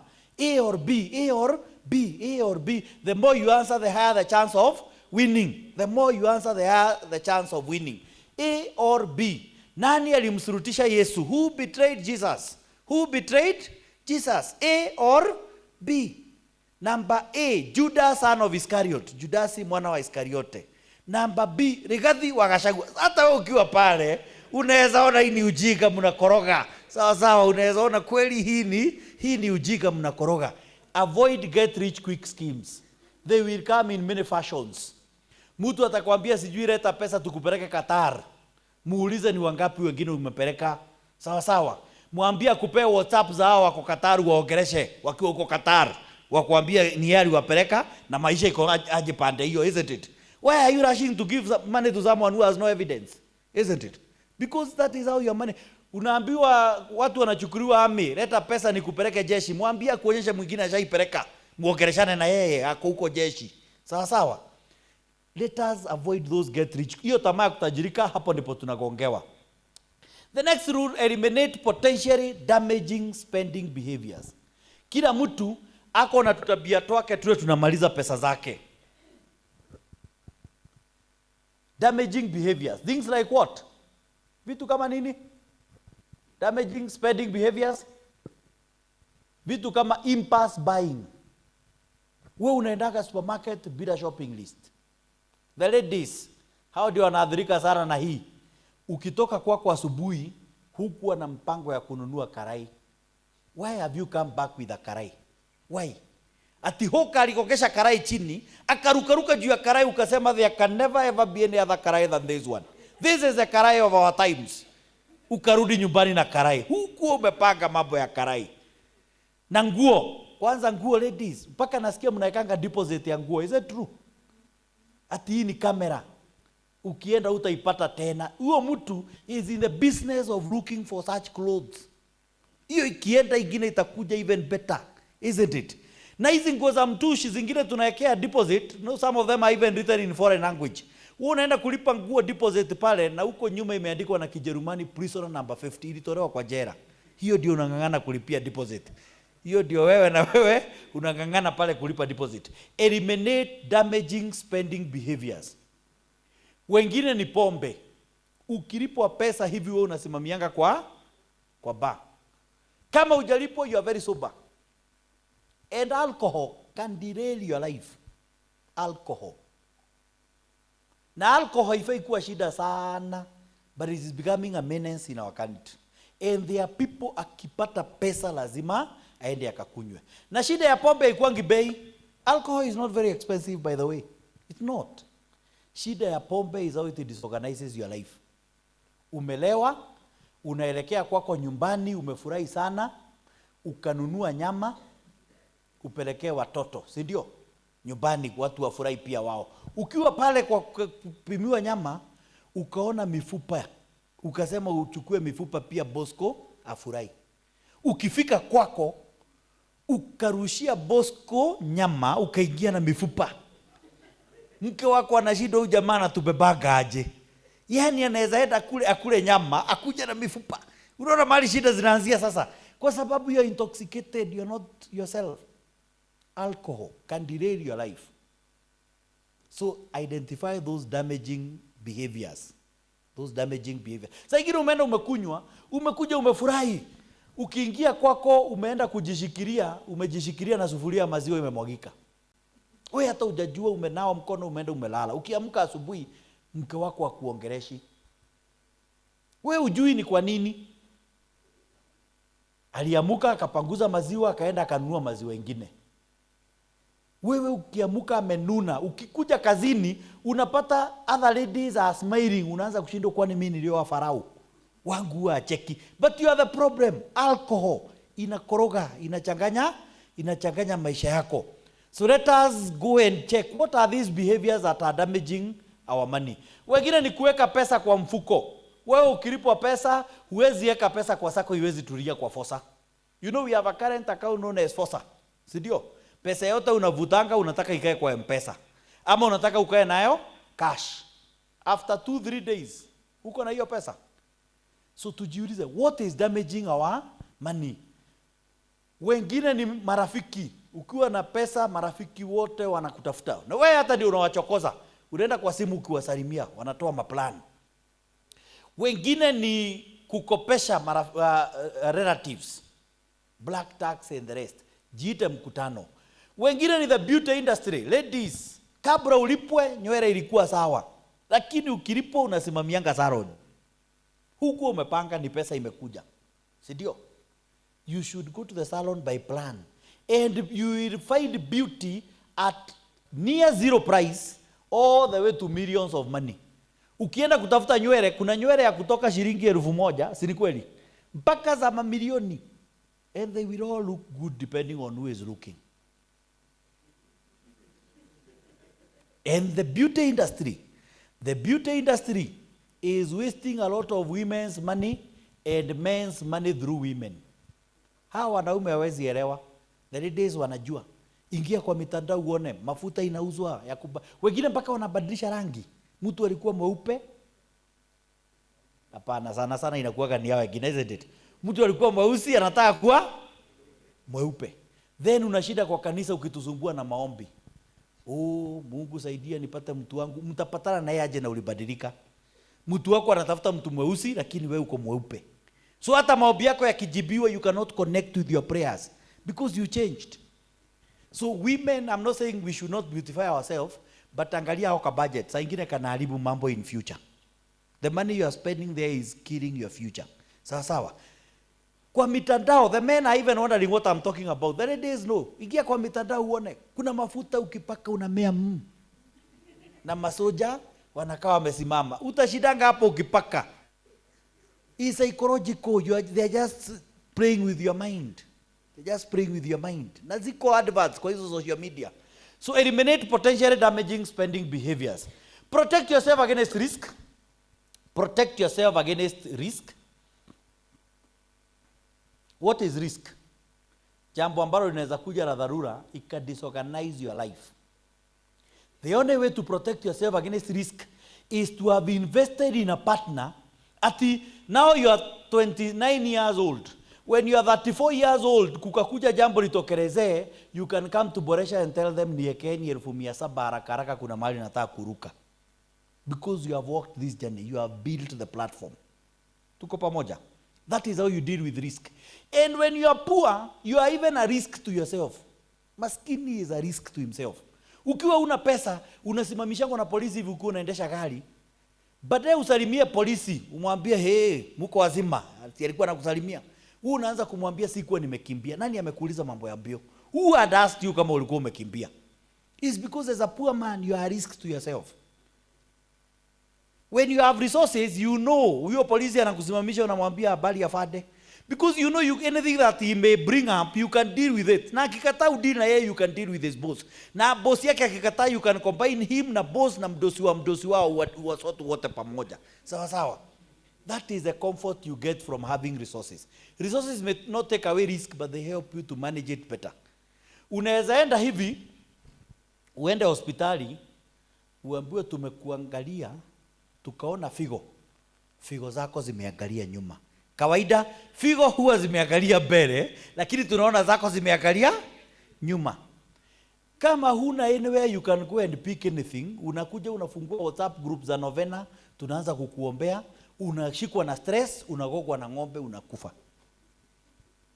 But if you have resources, unakimbia Sacco, unawaambia niekeni 1300, unaruka kule New Delhi, BLK, ama Mumbai, Apollo huko, unapimwa, unaambiwa ni kweli, tunaona figo zako zimeangalia nyuma. Lakini figo uangalia nyuma, mtu atakiwa amefurahi, rudi, uko sawa, continue with life, you are okay. So the only way to protect yourself against risk is by having resources. Uko na ng'ombe umeweka, anaweza pelekwa soko haraka, mambo yakasotiwa. Are we together? That is the way you protect yourself against risk. Teach your children to save wisely. Teach your children. The Holy Book says, teach your children your ways, so they grow up, they not depart from the house of the Lord. Plan for your retirement early. Wengine, because we are in our 20s, tunaona ni kama siku moja hatuta retire. You will retire, whether you are formally employed or not. Kuna miaka itafika, hutaambiwa na mtu. Enda uangalia shosho yako uone kama anamkanga kwenda shambani. Na hakuna mtu alifika mahali akamwambia wacha. Sawa. Yes, life gets to that point, and at that point you will need resources. Na maisha yako in retirement will depend, the longevity ile miaka utaishi ita depend na resources zile uko nazo. Ukiangalia life expectancy in Kenya, nani wanakufa mapema, wanaume ama wanawake? Wanaume, si ndio?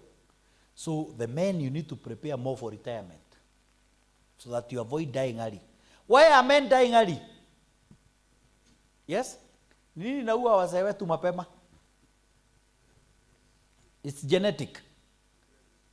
Ni stress. Ni ukosefu wa resources. If you look at Kenya as a country, Kenya tumekuwa na marais wangapi? How many presidents have we had? How many presidents? 5 presidents and 1 people's president, isn't it? Out of the 6, 4 are dead. May their soul rest in peace. 4. We only have 2 surviving.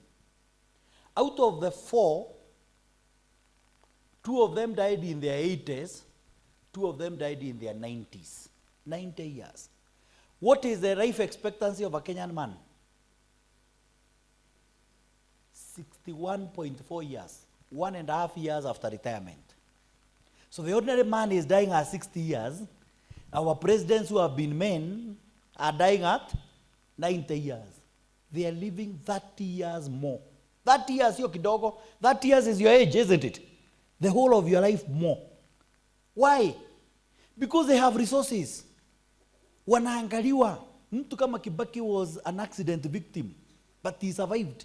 Yet, your grandfather, your great-grandfather who has had no accident in his life, is only dying at 60. Na huyu anaishi mpaka 90. Kwa sababu anapimwa, anaangaliwa, anaambiwa tunaona hiyo pua vile inarefuka, hiyo ni mineral. Sawa sawa.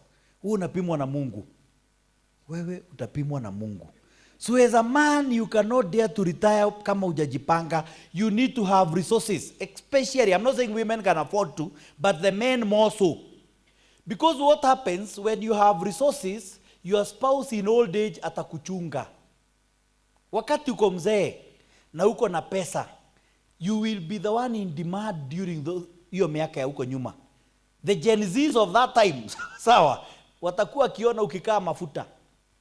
Gen Z wanataka hao wazee, mtu ako na pesa na achokeshi. Wanawaita wababas. Rudi, usikatae kurudi. Sawa sawa. Anakuuliza ama nikupeleke, ama nikupeleke, anakuchunga. But if you have nothing, atakuwa akisema potelea pote, mwenye anaweza kunyakua, atakuwa ameniondolea mzigo. Akikuangalia naona hizi ni shida zinatembea. Shida zina approach coming. So anasema hata ukachukuliwa the better. Wao ndio hata wanaanza kukuombea ubebwe. Kwa maombi anasema Mungu, kuna watu wengine kwani nyumba zao hazijaisha. Sawa sawa. Because you are a nuisance, you have nothing. Watoto wakifunga shule, when you have resources, wanaletwa wakusalimie kwa sababu wakirudi unawapeanga 10,000 ya shopping. But if you give them nothing, hata hawaletwi, unauliza kwani hawakujangi, unaambiwa walipelekwa pande ile nyingine. Because you have nothing to give. So in retirement, especially for a man, you need to have resources. Kama una pesa utakuwa unachemshiwa githeri. Mnajua githeri? Nyoyo, maize and beans. Unachemshiwa mahindi na maharagwe ile imechanganyika hiyo ngumu. Mnaita aje huko? Maize and beans? Githeri. Unachemshiwa hiyo na saa hizo hauna meno, unaambiwa umumunye. Unaanza kusema saa nyingine mahindi ni ngumu. Sawa. Jua una meno sasa na unaambiwa umumunye, unaanza kusema hii mahindi ni ngumu. Unaambiwa si umeza na maji, si hata dawa ulikuwa dawa na mezanga. Kuna siku unamumunya dawa. Si hata hii uweke maji umeze. Ama unaambiwa mumunya githeri vile ulikuwa unamumunya pesa kule Kabanet. Sawa sawa. Mumunya githeri vile ulikuwa unamumunya pesa wakati ulikuwa kijana. So plan for your retirement. Finally, the last of the rules. Protect yourself legally. Think of the legal consequences of investments you make. Are you investing in a regulated entity? Sawa sawa. You are buying land. Mumeandikiana na mtu. Mtu amekuja na wakili. Usitumie wakili wake. Bring your own lawyer. How sure are you this other fella is a lawyer? Sawa sawa. Protect yourself legally. Protect yourself legally. This is the last of the rules. but it's not the last of the slides. You know, when you are doing adult education, lazima ujue unafika mahali unasema finally, even when you're not finishing. Sawa sawa. Mtu anaamuka alikuwa na doza anapata, ndio tunaendelea. Let us do a quick exam ndio to gauge kama tunashika. Si ni kweli?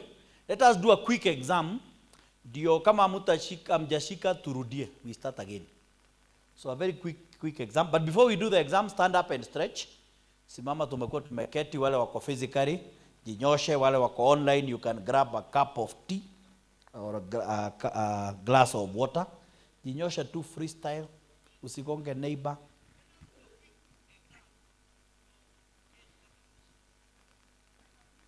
Then you may take your seat. Take your seat. We do a mental stretch. Then at the end of this session, we will sing a song. I had promised some other group we were to sing. I forgot, we didn't sing. So tutaimbia hapa. Place one finger in front of your nose like this. Naweka ingine kwa sikio namna hii. Then you switch and switch and switch. It's easy, isn't it? Switch and switch and switch and switch and switch and switch and switch and switch and switch and switch and switch. Baba Nani, we are not crossing. Sawa, switch and switch like this. Now I want us to make it a bit interesting.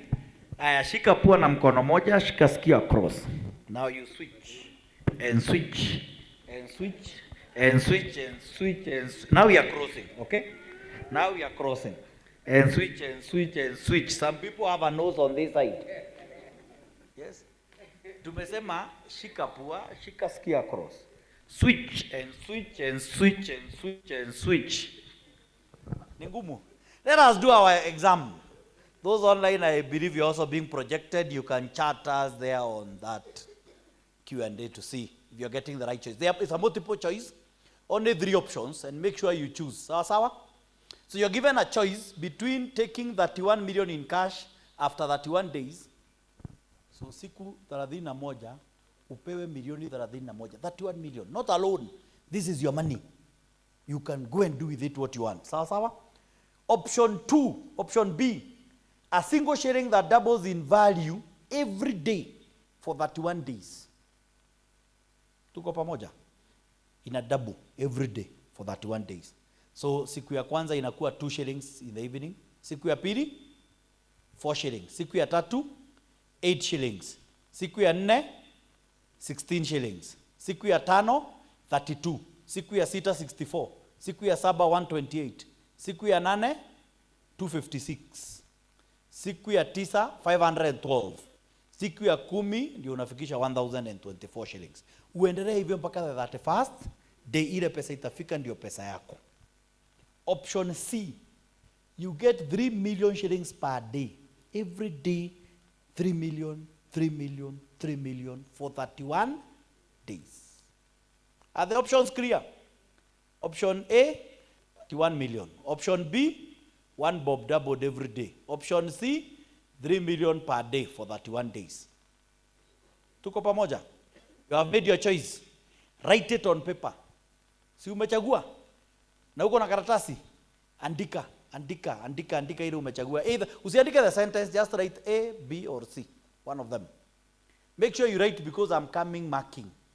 Tuko pamoja, nakuja nikisahihisha physically. So make sure you write your option. Make sure you write your option. Make sure you have written. Neighbor ameandika? Aya, onyesha neighbor. I want you to check, confirm that your neighbor has written. Angalia ile neighbor ameandika. Sawa, neighbor ameandika. The options are either A, B or C. A, B or C. Neighbor ameandika? Aya, wangapi tumeandika A? Let us now mark. Wangapi tumeandika A? Hakuna? Hakuna hata mmoja? A. Wangapi wameandika B? B, naona wako kwa chache. Usiogope.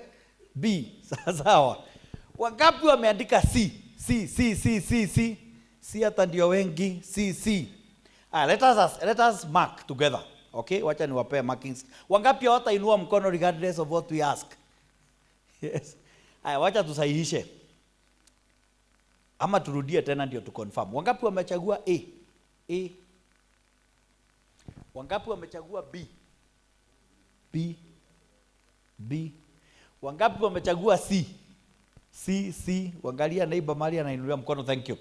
Now, between 31 million, option C is 3 million per day times 31 days is how much?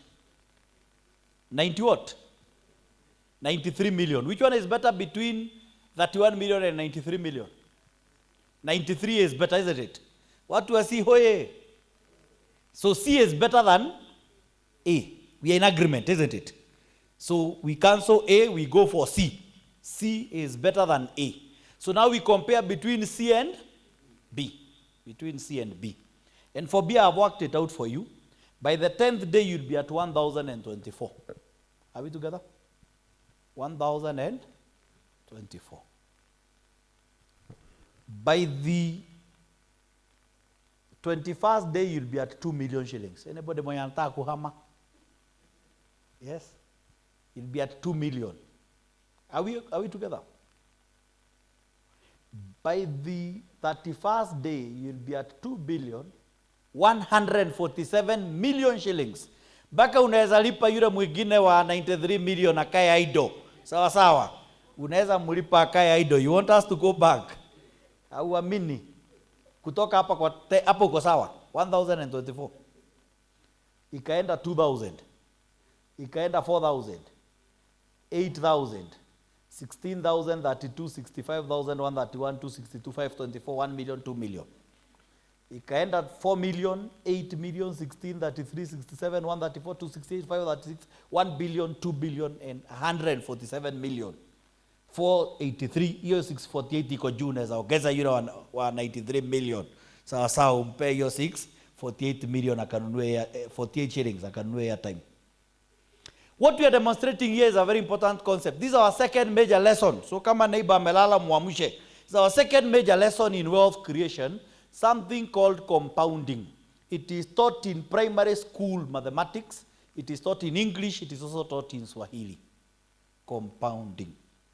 And to quote the book, The Richest Man in Babylon, I'm not the author of this book, if you'll be wealthy, what you save must earn and his children must earn. We are quoting a character known as Algamish in the book, The Richest Man in Babylon. This is a book that was written in the year 1927 by an author known as George Samuel Clarkson. So the formula for getting wealthy has always been there. I would want us to come home and use real figures so that you can see how wealth is created. Kumbuka niliwaeleza mambo ya ile miaka ya kujitolea, isn't it? Miaka ya jangwani. Look at someone who is saving 6,500 shillings at 10% or near 10%. This is a rate or near rate that we pay at Boresha for interest. If you save for 12 years, 6,500 kila mwezi, for 12 years, utakuwa umesave a total of 936,000. You will have accumulated 1.8 million by compounding. Your money would have doubled. Are we together? Your money would have doubled because of compounding. So what is compounding? Ni kujipea miaka fulani ambayo hautakula ile income inatoka kwa investment zako, una reinvest so that you can accelerate your growth. Not forever. Are we together?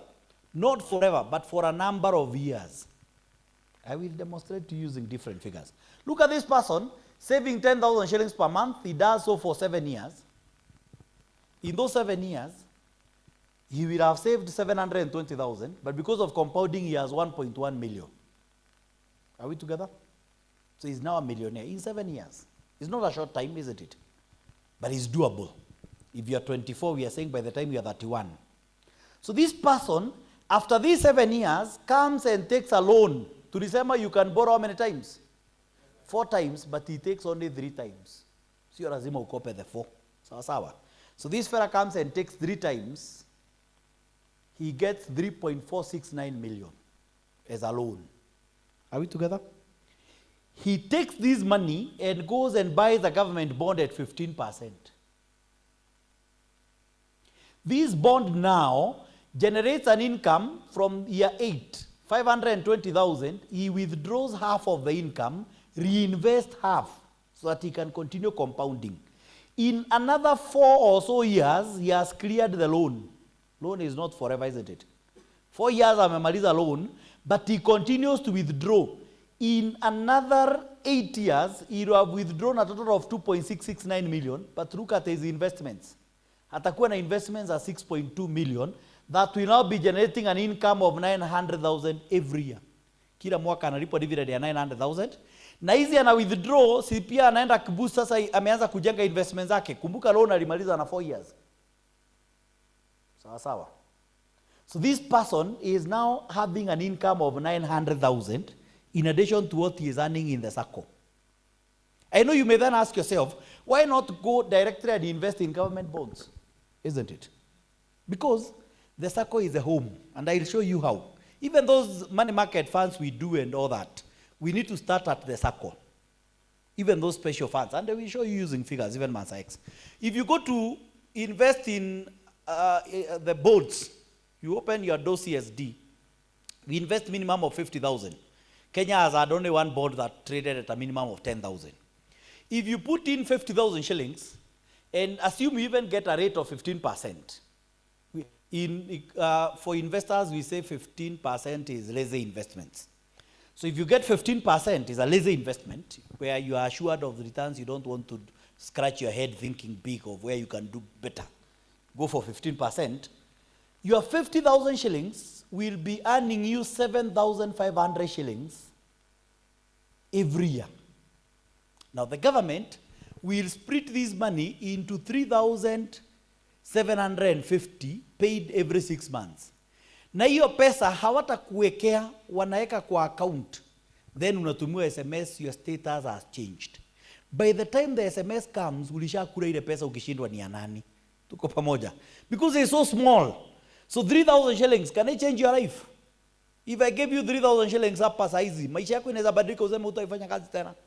That is the problem of not starting with the Sacco. The Sacco helps you to do what we call aggregation. It gives you a platform to build so that when you are getting into the play, you will be becoming so big that any movement will change you. If you look at the capital markets, CMA, if you go to the newspapers, you are given the range of prices for the last 12 months and the price that shares traded the last time there was a market. If you look at the counter code KPLC, you are likely to see that for the last 12 months, KPLC has moved from probably 1.8 shillings to around 19 shillings, the highest it has been. Currently, I think it's trading at around 17 thereabout. Now, if you went with your 10,000 shillings and you bought KPLC shares, are we together? Most likely you bought 500 shares for 10,000 shillings. Those shares will have grown in value. Assume they grow 10 times. From your 10,000 shillings, you will have grown to around 50,000 shillings.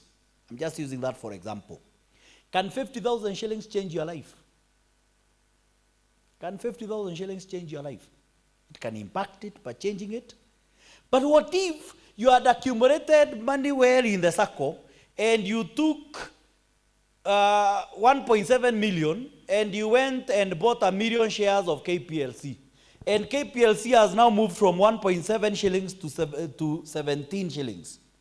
So your investment has grown from 1.7 million to 17 million. You can quickly go and say, can I sell shares of 5 million? 1.7 yena nilipe roni ya Sacco na niwaambie msizoe kunikopeshanga namna hiyo tena, sawa sawa. Ulipe the 1.7 million na uchukue milioni nyingine 3 ukarudishie mwili pole na bado umebaki na 12 million. Do you see why the Sacco is a home? And many people are failing to grow in wealth because we are ignoring to start in the right place. Wewe unataka uanze na money market fund. So you go and wanakwambia money market fund you only need 1,000 shillings minimum, isn't it? Unaweka ikifika 60,000 nayo Christmas ndio imefika. Imefika 60,000 na Christmas 60,000 hapa na Christmas ndio hii. 60,000 hapa na Christmas ndio hii. What do? Unasema next year tutaanza tena, isn't it? Si bado tuko. Bado tuko. You will keep on restarting. The beauty about the Sacco is that it gives you a platform to start, and that platform does not allow you that luxury of restart. Discipline is forced. Tuko pamoja.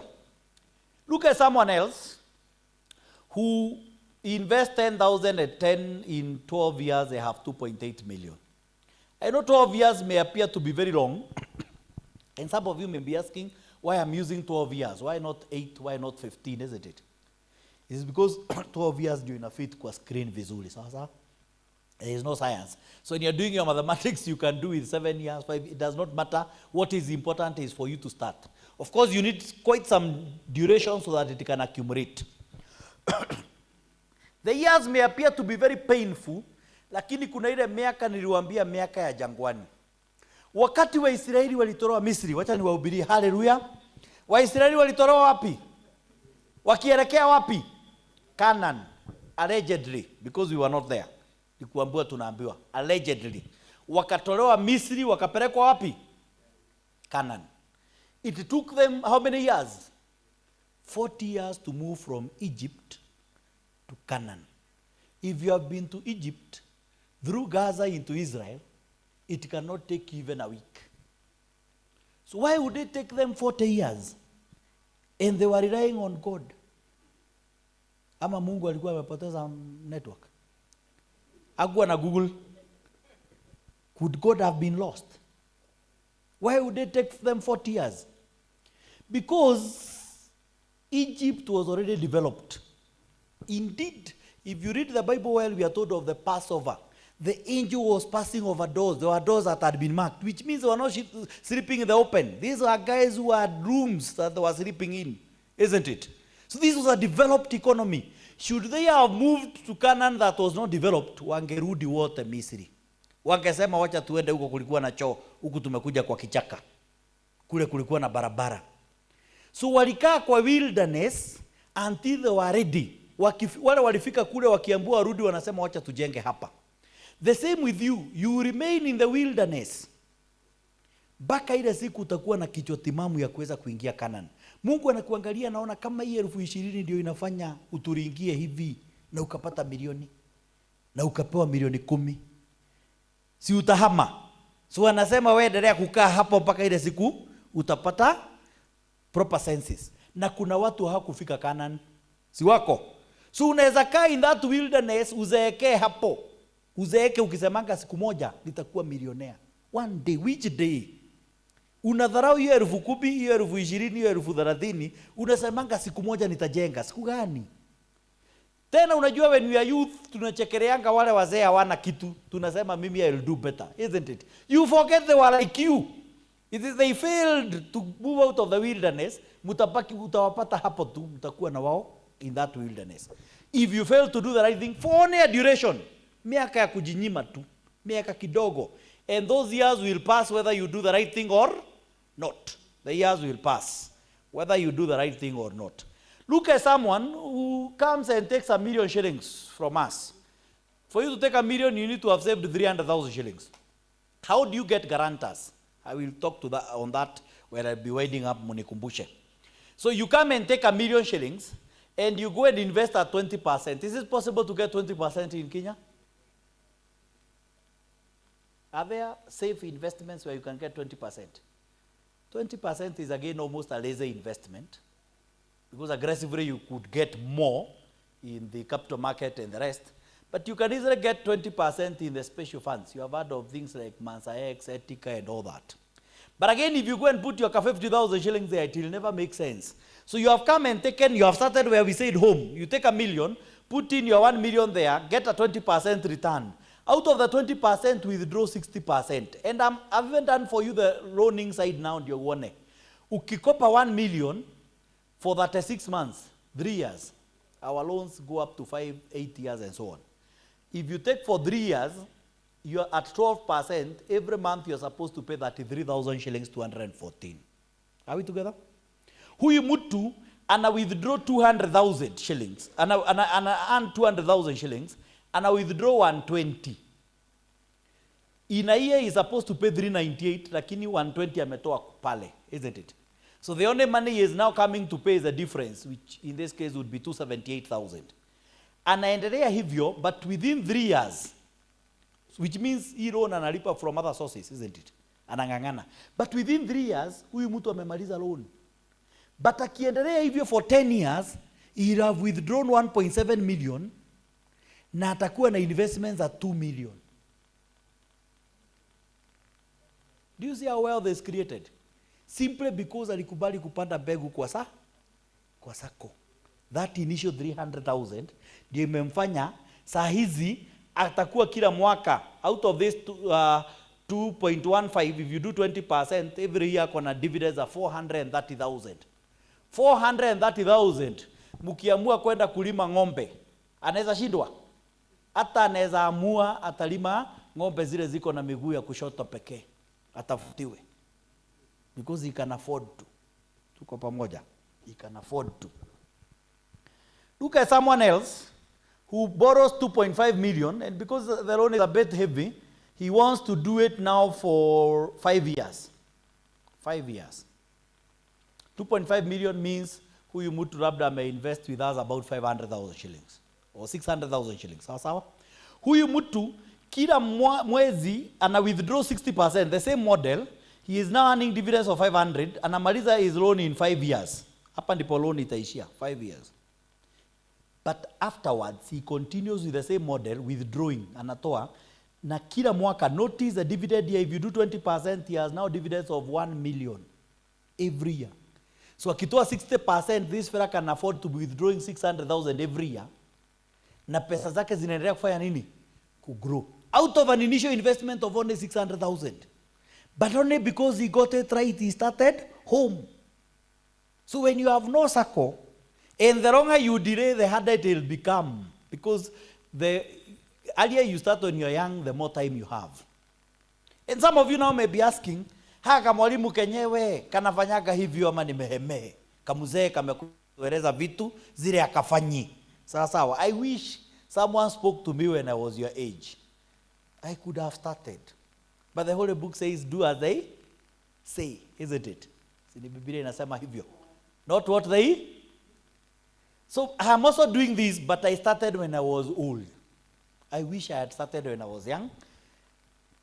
I want to show you some of the passive dividends that I received last.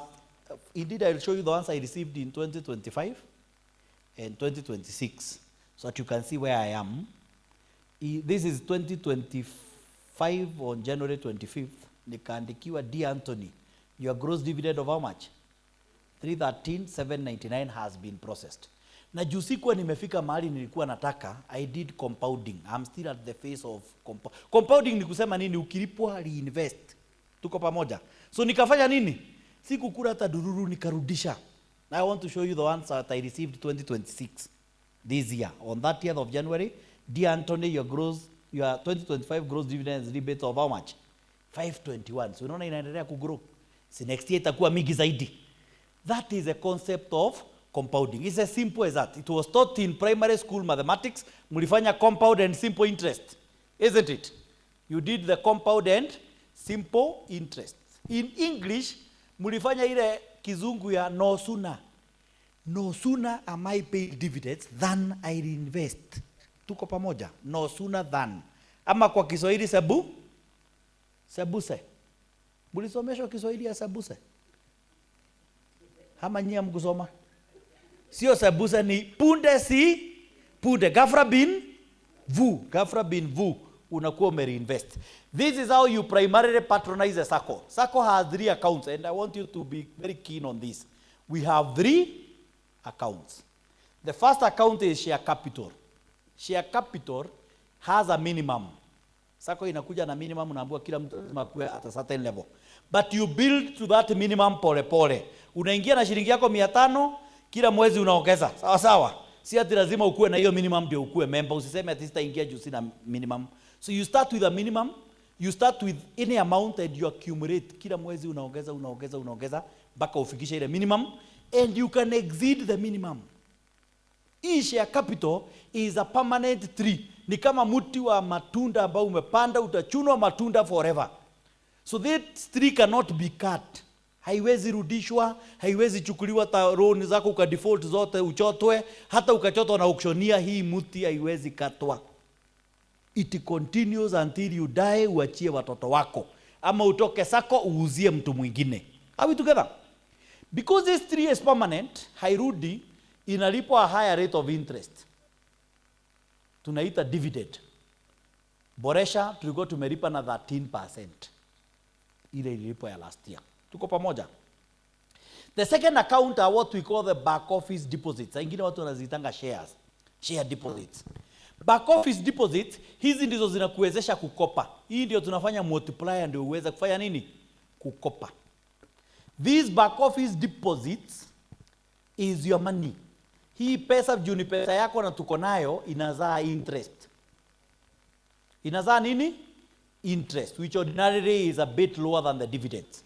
So kila mwaka unalipwa interest. Na kulipwa interest na dividend kwa hizi unalipwa based on within the year wakati uliweka pesa. So ukiweka pesa December, sio pesa tumekaa nayo mwezi moja. So ile dividend utalipwa itakuwa ya 1 month. Huwezi lipwa ya mwaka mzima. Sawa. So it is good, lakini zile pesa zitakuwa hapo by the end of the year, next year zitalipwa mwaka mzima because now they'll be there for a whole year. It's important you learn that. So unaweka pesa consistent every month. Tukilipa dividend tunaangalia zile zilikuwa kutoka mwanzo wa mwaka, hizo zinalipwa a whole year, hizi zingine zinaproratiwa. Dividends and interest. The other account is what we call a forcer account. Wale wenye tuko na biashara hapa, usikubali pesa yako ipitiange kwa mabenki na hakuna dividend unaitiangwa huko. Unakuja unapewa pay bill. Watu wakilipa wanalipa hapo kwa pesa inaenda kwa account yako ya Boresha. Na unaweza itumia, you can withdraw it through the phone and all that. This is a current account, is a normal bank account. Is a normal bank account. Tukilipa dividend tunaweka hapo kwa forcer. Tukikupea loan tunaweka hapo kwa forcer, wewe unatolea hapo. So that is how basically our accounts operate. I do not want to belabor that. In winding up, I mentioned about land, usikimbilie mashamba, especially when you're young. Real estate, manyumba. Watu wengi wamefilisika, ukipata tu pesa kidogo unataka kwenda kujenga. Ni kweli nyumba ikuliwi na mchwa. Si ni kweli? Saa ingine inaweza kuliwa usipoijenga vizuri. Sawa. Usipoijenga vizuri inaweza kuliwa na mchwa. But take note, projects can bring you down. Usikimbilie mijengo until you have enough passive income elsewhere. Active investments, in the interest of time we shall not cover them today kwa sababu leo tulikuwa tunataka tuanze hiyo foundation. So let me wind up by talking about execution. Execution is more critical than planning. Tumesoma mambo mengi mazuri, si ni kweli? Ni kweli ama hapana? Tumesoma ama hatujasoma? Lakini usipoenda utekeleze. It is very tempting kusema tumesoma leo nitaanza Januari. Januari ikifika hata ulishasahau. Sawa sawa. Execution determines the results. If we don't execute, there can be no results. What you're seeing there is a picture of someone who is doing what? Proposing. Hii ni marriage proposal. Some of you, probably you are in that phase. You are headed to be proposed to, or you are expecting. Unamwangaliaga unashindwa kwani haoni signs. Sawa sawa. The fella is not showing signals. But what is there about proposal is that proposals will differ from person to person, community to community. Kuna wengine watapanda juu ya mti aseme kama unio isishuki. The others will babuzo you, unachukuliwa unapelekwa holiday Santorini, unapelekwa Maldives, hata ujui proposiwa wapi. Kuna wengine where the proposer and the proposee don't even know who proposed. 23 years later ndio wanaulizana baba Kiprotich nani aliita mwingine kwa ndoa. Hata wao hawaelewi how it happened, walijipata tu. But what is common is that in all those proposals we have high expectations. Especially from who? Nani yako na high expectations? Ladies or men? The ladies, ndio. Ladies wanaonanga huyu jamaa. This one is the one. This is different from other men. Ukiangalia this lady, she is looking at this gentleman. This is the image of Jesus Christ of Nazareth himself. This one will be coming home together with a chicken. Kuku zikikuja ndiye huyo. It's only when they are married, she realizes that the fella comes in the morning when the chicken are leaving. Just like sisi kama Boresha, we have high hopes. With you who has logged in na ukakaa ukasikiza hii masomo all through. With you who have been seated here learning, tunaona this is our future. This is the future Boresha. You may be few of you, but you are starting a fire. We are sure next time you will bring a friend, isn't it? Sidio? So that we will continue doing this and you will continue expanding. But that is our hope and expectations. Expectations, like you are seeing there. But comes a what? execution, the reality. Tunajaribu kuangalia account kama uliweka kakitu after kutoka masomo, hatuoni. Tunajaribu kuangalia kama hata ulivugua account ulienda ukiedaga. Sawa. Kama uliturecruitia, because another way, people do not have to come for this training. Well, we have trained you, you are now our ambassador, isn't it? So we can send you, go ye, and bring more, isn't it? And we can track, we can say, those who attended this training, can we try and see whether within a year you can bring at least 3 people? 3 people. And when you bring those 3 people, that is how you will get people to guarantee you in future. Musijuane wakati wa kukopa. Are we together? Muanze wakati wa kuanzia kusave. So that when you walk with them in saving, by the time you are borrowing, you know these are my people. They have been saving, isn't it? So we can guarantee each other, and we can, guarantorship is basically saying, I can stand for them because I know them. We have the plans and the execution. Mambo kwa ground. Sawa. Plans and execution. We must be proactive, leverage on what we call lead measures. Take action now when you are young. Usingojange useme hiyo siku itafika. Usingoje siku utafutwa kazi ndio usemange ningesave ningeendea kaloon. Usingoje siku utakuwa mgonjwa, sawa sawa. That day you will come to us and we shall tell you we are looking at our records, we cannot see you. So take action, usingoje ufike hapo. That is when you are starting to walk around the field carrying bottles of water, vibuyu kubwa kubwa za maji na oxy, okra, chia seeds that we are hydrating and other such stories. Maintain a record. Don't lose sight of where you're coming from. When you start in your first year, ukiweka shilingi 5,500 tu kwa mwezi, by the end of the year you have only 60,000. 60,000 is inconsequential, but you have made a step. So don't lose sight. Within 10 years, ukiweka hiyo 60,000, you will be a millionaire. You will be having $1 million plus if you are compounding. You cannot run away from your records. That is why we are saying maintain your records. Know where you are coming from. Take note that at a national fund, the record we are showing here is not something that has ever occurred. It's for training purpose. Let us show a better record. So, maintain a record, a measure of your past performance. Kila mwaka, go look at your assets, look at your liabilities, look at your, are we together? Maintain a record, a measure of your past, a measure of your past performance. A measure of your past performance. When you're executing, in execution, avoid something called blind execution. Si tumesoma? When you're going to invest, make sure you are investing in the right vehicle before you accelerate. Because if you are doing something wrong, the more you do it, the more you are getting lost. Are we together? The more you do it, the more you are getting lost. If you are investing in an entity where you're losing your money, the more you invest, the more you're getting lost. And the sooner you realize, the better. I want us to look at this clip. You don't need to listen to any audio. It's a game they are playing. Kuna kanguruwe kako hapa. They are about to release the kanguruwe here. And the minute they release the kanguruwe, kuna watu wamefungwa macho hapo. They are supposed to try and get hold of that kanguruwe. Wajaribu kukashika. So that is a game, basically. So let us watch and see what happens. So they start. The kanguruwe is there. You can see those who are blindfolded, ndio hawa. Wanajaribu kushika kwa kanguruwe. As they in the process, Bosco introduces himself. You can see Bosco there. Na kuna mtu amenyakua Bosco. Huyo akariarize akaachana naye, huyo ameendelea kushika. Mpaka Bosco amemuuma.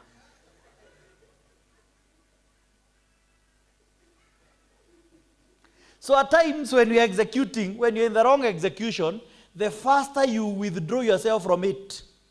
You're in a toxic relationship. Uko na kakao friend, high maintenance. Pesa yako ituliangi kanakula yote. Sawa sawa. The sooner you realize this is not an investment to okay, the better you will be to salvage yourself. Sawa sawa. So blind execution. Go and evaluate the areas you are using your money and be able to quickly turn away from them. So finally, I leave you with the words of Martin Luther King that if a man is called to be a street sweeper, he should sweep the streets even as Michelangelo painted, or Beethoven composed music, or Shakespeare wrote poetry. He should sweep the street so well that all the hosts of heaven and earth will pause to say, here lived a great street sweeper who did his job well. What was Dr. Everett King saying? We are called to excel in our smallness. The small jobs you do, usizidharau, hapo ndipo utatajirikia. Tuko pamoja. Do them to your best level. If you choose to become a member of Boresha, usikue member nusu-nusu, ingia na miguu yote mbili. Be the best member that can be. Save diligently. Borrow wisely when the time comes for borrowing. And invest with proper care. Jitume. For even the Bible says to those that have, more shall be added. Now, that is how I used to look like when I had money. Na wale hawana, Biblia inasema hivyo katika Mathayo. Na wale hawana watafanya nini? Hata ile kidogo wako nayo watanyang'anywa. Wananyang'anywa nini na hawana? Can you imagine the ruthlessness? So what am I saying? As a youth, this is our time. Tusiambiwa we are the future, we are the present. This is our time. We must take up our position in these institutions. Starting with the Sacco, because the Sacco is a member-owned. Sisi wenyewe. Tujitume. Tujitolee. Na Mungu atatubariki tukiwa tumejitolea. A story is told, I'm through. A story is told of one man from Murima. Si mnajua watu wa Murima? Who, and for your information, I'm not a Kikuyu. Some of you may have already profiled me, I'm not. Kuna jamaa mmoja wa kutoka huko Ukikuyuni who decided to go to Europe to look for greener pastures. Kutafuta kazi huko. Si huko Europe tukipata nafasi kule kuna pesa, is it? Watu wanalipwa na euros and dollars. So he went there kutafuta pesa, kazi. Na wakati alifika kule, haku give up, hakufanikiwa kupata kazi, lakini akasema atajituma, self-sending, na kujitolea, self-removal, kujitolea, mpaka apate kazi. And he was not lucky to get a job immediately, kulikuwa na baridi, but hakufa moyo. And as he was loitering, ajifanye nyani, kwa sababu hakuwa na nyani. Avalishwe manguo, afanane na nyani, ndio aweze kutumbuiza watalii. Akasema kazi ni kazi. So akavalishwa manguo, akafanana na nyani. Na akaanza sasa kutumbuiza watalii. Na akagundua vile ana attract more tourists, at times mpaka anapewa bonus. So akawa mzoevu, akaanza kupanda juu ya miti, kufanya mastairo kule juu ya miti, kufurahisha watalii. Anarushiwa ndizi, anakula, anawarushia maganda. Sasa siku moja akiwa kule juu ya mti anafanya mastairo, akatereza. Kibahati mbaya akaanguka ndani ya pen ya lion. Kule lion nayo ilikuwa imezingirwa, imejengewa, yeye akaanguka ndani huko. Na unajua binadamu unapo face disaster una reset to factory setting. So akaanza kupiga duru na mayowe akilia kwa Kikuyu. Na kufa, nimeisha, Mungu niokoe. Mungu unajua mimi Kenothia sijawahi kunywa pombe huku ng'ambo, pesa yote natumanga kwetu. Mungu nisaidie, nimekuwa mtu mzuri.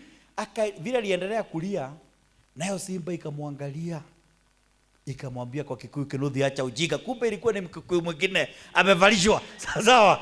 Kamwambia Kenothia utaharibu, una band. Na yeye kusikia huyu ni mtu wa kwao, sio simba. Si akakuwa relieved. Akaanza kumuongelesha, kwani sasa kwa Kikuyu, hata wewe ni wa huko, ulikuja lini? Sasa vile wanaongeleshana, nao watalii hawakaitana, juu hawaelewi lugha. Unajua wanaongeleshana Kikuyu. Kujeni, monkey inaongelesha lion. Wakakuja wengi mpaka Kenothia wakaongezwa bonus. Thank you very much for your time. Wow. That was a good one. Makofi kwake. Hata mimi ndajaribu siku moja nikikuwa mkubwa. I believe all of us have gotten well the training. Imeingia vizuri.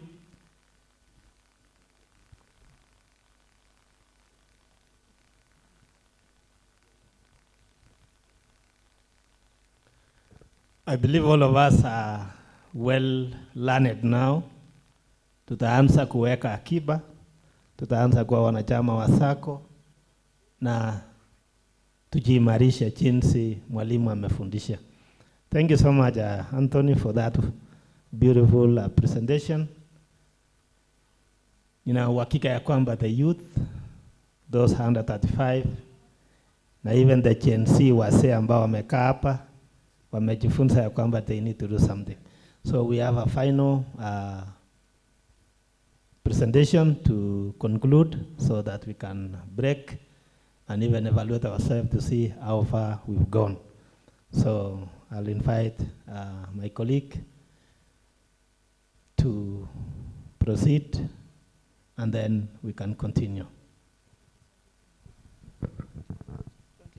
Thank you so much for the powerful presentation. And in the morning, for those who were here and the virtual, that was the question we projected before we invited our trainer, and it's good to see what you've said. For you to participate in that, you need to use menti.com, and then you use those numbers, 5374 9646. I think you saw that in the morning. It has also been shared on the link for those who are online. So these are your expectations so far, so that we know we are together. Someone said, I'm attending. Thank you very much. Someone says the expectation is need a reversal means, since visiting the bank in case of wrong transfers of transactions, members have us a lot. We have picked on that.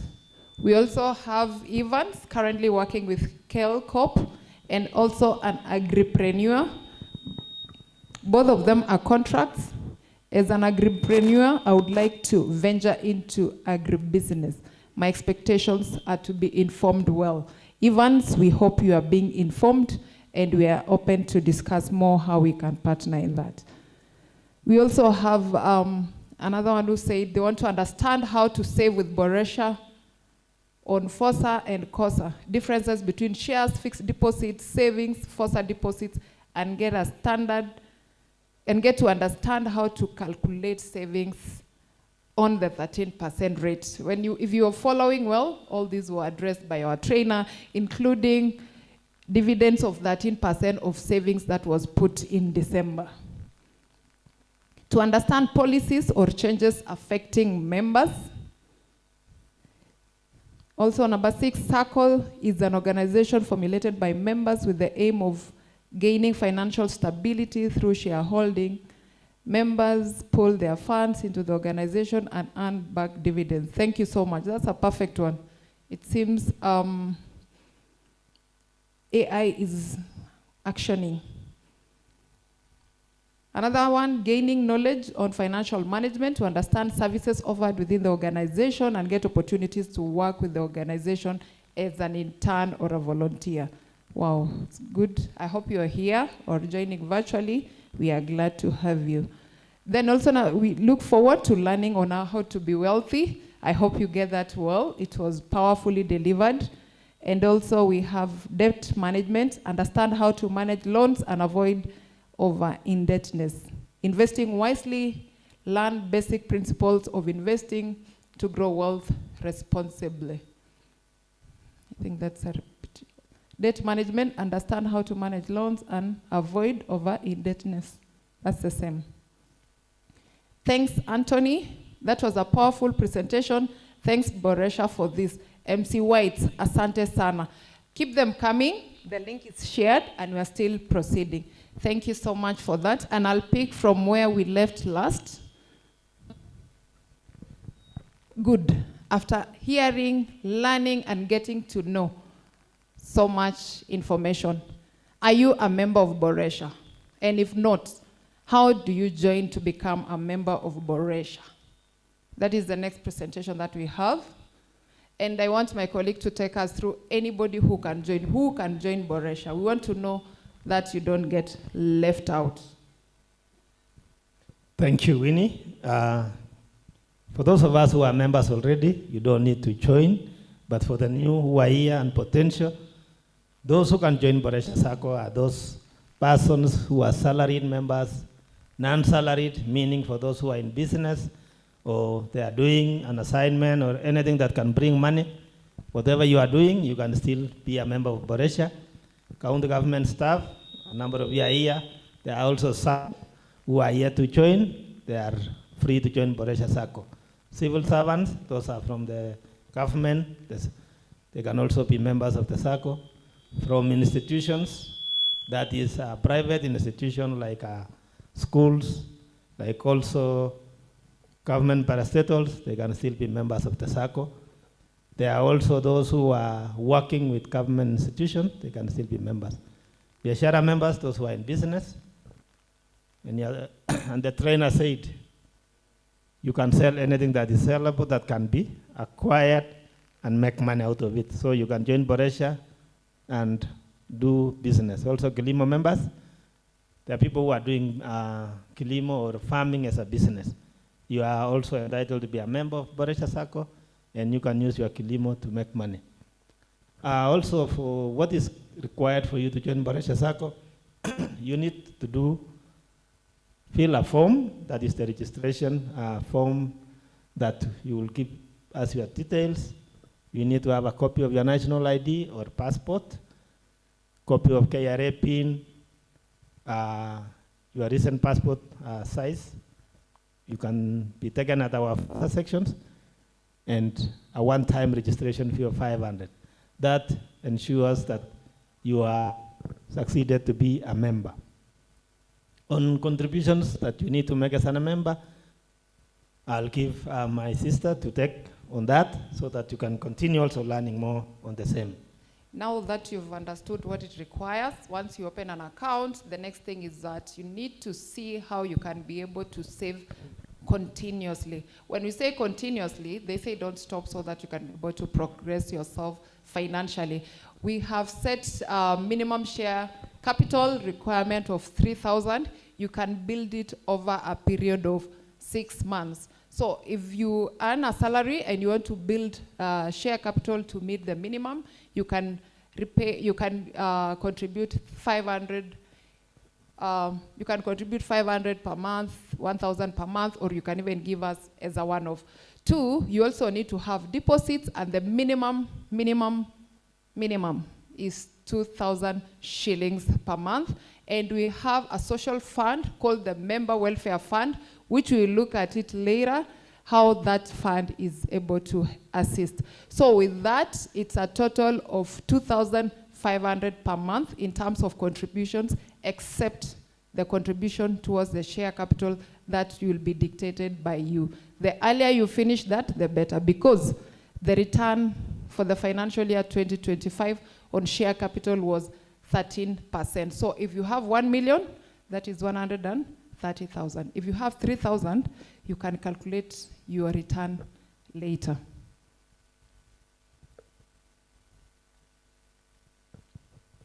So what is share capital, and how can it be of any importance to us as an individual member? Share capital represents the funds contributed by members so that we use that. It's a financial foundation for the Sacco. Share capital, minimum required is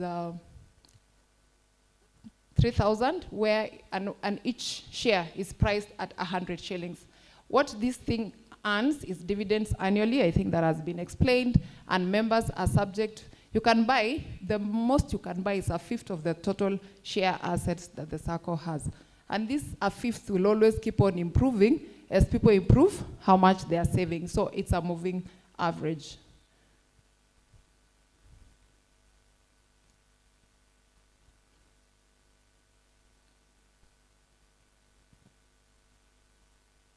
So for deposits you have to contribute monthly. We talked of being consistent. Deposits are withdrawable upon a written notice of 60 days. Why this notice is there is because we want you to persuade yourself as an individual to confirm whether you really needed it, or you are talking out of kukasirika, or you are not sure, or someone was influencing you somewhere. Sometimes you can be acting or reacting out of anger, and that in itself will make you make a decision that is not good. It also serves as a lien for loans. I think you explained, ×3 ×4, earns an interest, and also it's a future investment or a fallback for you. My colleague to take the Member Welfare Fund. Members Welfare Fund is a benevolent fund, acts as a surety also for the loans that we give to members and deposits. And it also acts as a consolation when you are bereaved or you lose a person who is within your family as set out by the fund, the welfare policy. And as she stated earlier that the 500 that you contribute along your deposits is what is deducted from your salary, and even for those who are in business can be deducted on a monthly from the account. And members' benefits will be as follows. If you lose a spouse or a child, you get a consolation of 40,000. Biological mother, father, you get 20,000, and that also is gathered by the same benefits as derived from the welfare. Also for those members who maybe accidentally or is unable to work, he or she gets a permanent disability, the fund can console or give 100,000 to support that member also to have a better life condition. The other thing also on retirement, for those who retire having not utilized the fund, the same can be given half of what he or she had contributed through his active service and when he was contributing to service. So when there is a demise of a principal member, there are some things that happens, the three of them. That is one, the loan that the member has. For instance, if you had a loan of 2 million with the Sacco and the member has passed on, that loan will be written off from that fund. And what is left, that is the savings that you had accumulated. If it was 1 million, the family will be paid double the 1 million, that is 2 million. And it will be the next of kin that you had nominated in your document. There is a document that always when you join as a member, you fill so that you start planning. It's like a will. You are determining how will you distribute your investment in the Sacco. And also the family of the principal member will have a consolation of 30,000. So members' rights and obligations. That as a member of Boresha Sacco, what are your rights? What are your obligations? What are you supposed to do? One, as a member, you have a right to access periodical or upon request statements from your account from time to time. Any information that you require, you can access. Also, you need to attend and participate in elections. As earlier said, 1 member, 1 vote. You as a member, you have a right to elect a delegate who in return will elect the board. To be elected also, you have a right to be elected. And I believe you've seen, we have a team of board members who are here who are represented. Also you as a young person, you have a right to be elected. You need also to enjoy the services according to the policies of the organization. And also, you have a right to appoint a nominee. That's what I was saying. You need to appoint a nominee from the next of kin form so that you can distribute your estate while still alive. You can also have a right to get surpluses and dividends. I believe for those who are members already, you got within the year. Access all legitimate information relating to the society. That is the reports and the annual reports that we publish. You have all right also to vote on matters that is put before the electoral meeting. And you enjoy all other rights that are prescribed also under the bylaws of the cooperative society and the acts. You know, also there is the Cooperative Act that also gives you those privileges. So you have also the right also to protect the image of the organization, being a member of the Sacco. Thank you. Other than your rights, you have responsibilities that you need to do as a member. And what do we expect, or what are your responsibilities as a member? You need to abide by the Cooperatives Act, Sacco, and the bylaws. You also need to save regularly, borrow wisely, and repay loans on time.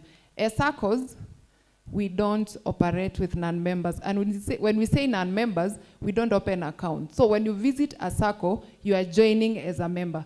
And a member, you save towards the share capital, the deposits, and also participate in the member welfare fund. So when we say it's your responsibility to save regularly, borrow wisely, and repay promptly, it's because membership comes with its own responsibilities.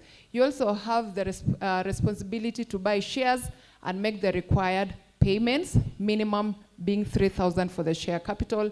You also need to act honestly and uphold integrity, and it's your role also, it's your responsibility to protect the image of the Sacco and avoid unnecessary publicity, incitement, or reckless talk that can injure the reputation of the Sacco. As we talk to the youth today in current, globally and the rest, sometimes you see people want to come and say, hey, sisi, hatujafurahia hii na tunatoka. If you want to join, when we were sharing earlier, it's voluntarily joining. Let's not incite or taint the public image of the institution that has been built over 50 years. People have testimonies, and it's here to serve the generations to come. So please know that is one of your greatest responsibility, and also there are laws that can be used against you if you go beyond or if you become rogue and mad, because the Cyberbullying Act is up and running in Kenya. Why we are saying that is because sometimes information is power. Ni poa kujua hii vitu.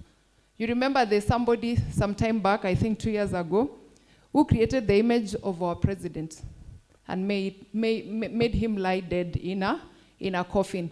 That one already is punishable according to the Cyberbullying Act, and you can pay up to 5 million in fines, or you get to jail. Please, let's not make our parents suffer or die early by doing things that will not add value to us. Your responsibilities: inform the Sacco in writing when there is change of personal information. Actually, sometimes people change their numbers, sometimes you even change your location, and it's good to notify so that we can be able to update it in our systems. Also, you can seek cooperative education to enhance your awareness. Why we are here today is because you need to seek your cooperative education to enhance awareness. Na hii tumeleta, hata hatujakuita, tumekuja very close to you, even using the global channels or the virtual channel.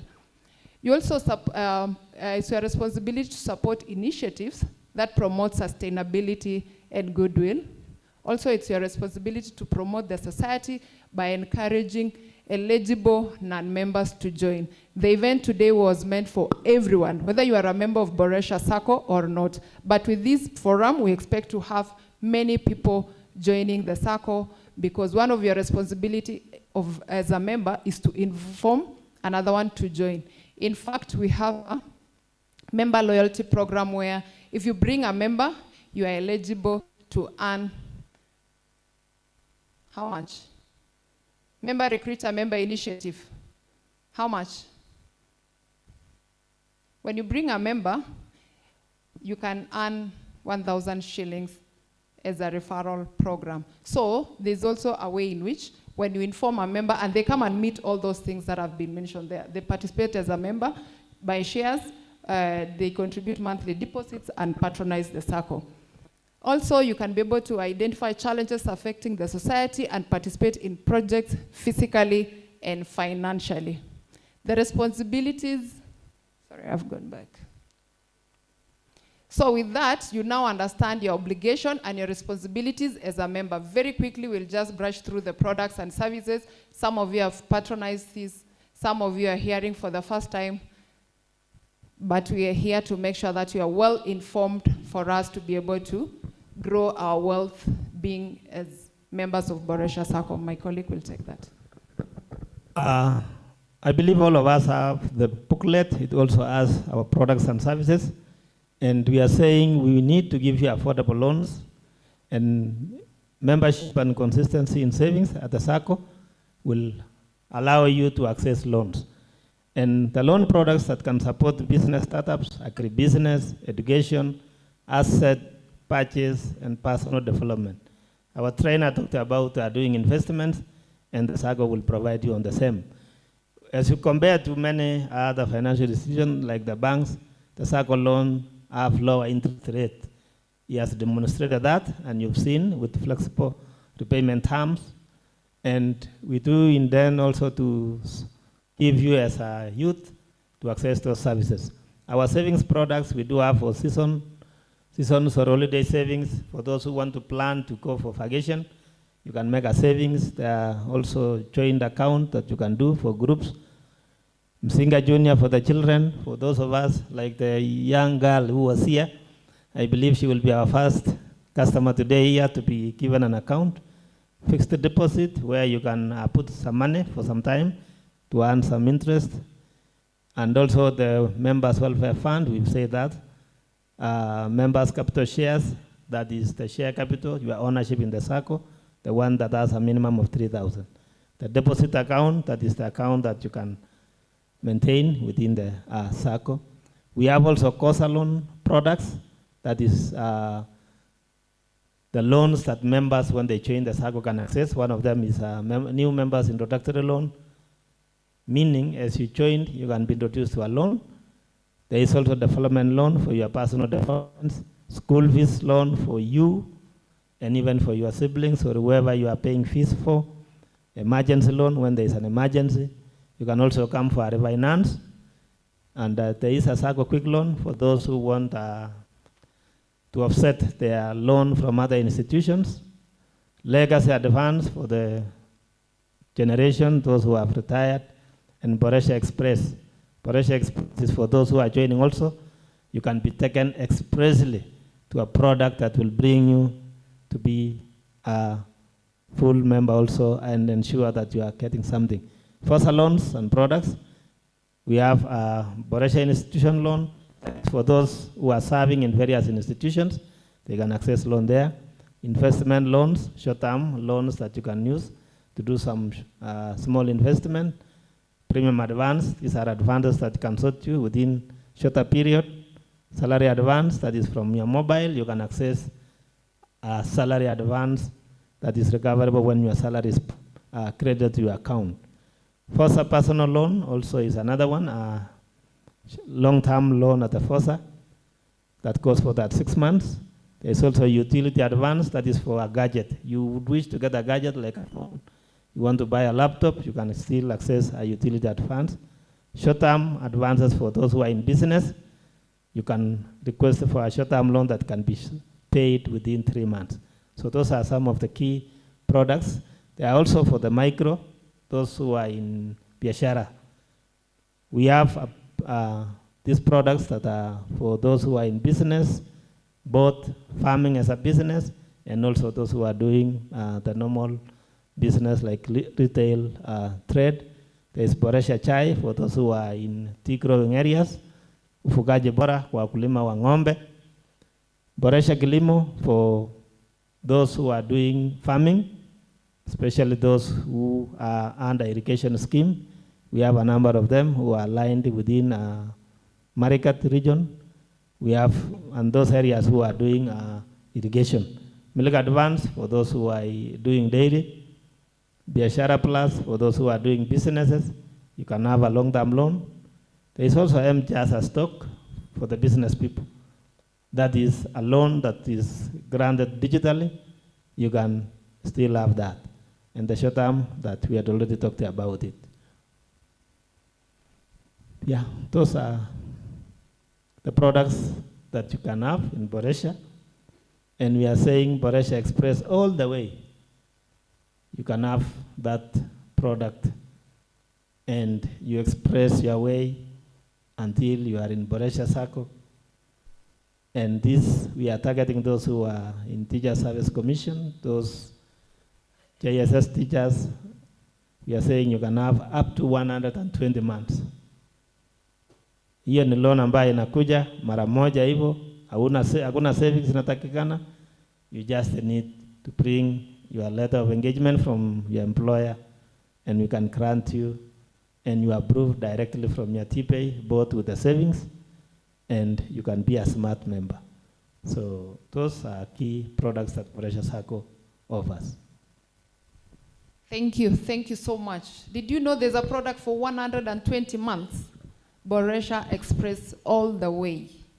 For our young, newly employed teachers, JSS, Boresha iko hapa.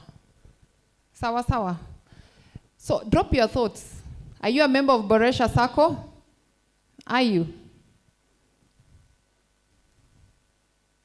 Where do you see yourself financially in the next 5 years? Our trainer projected for us his earnings, and I was really admiring.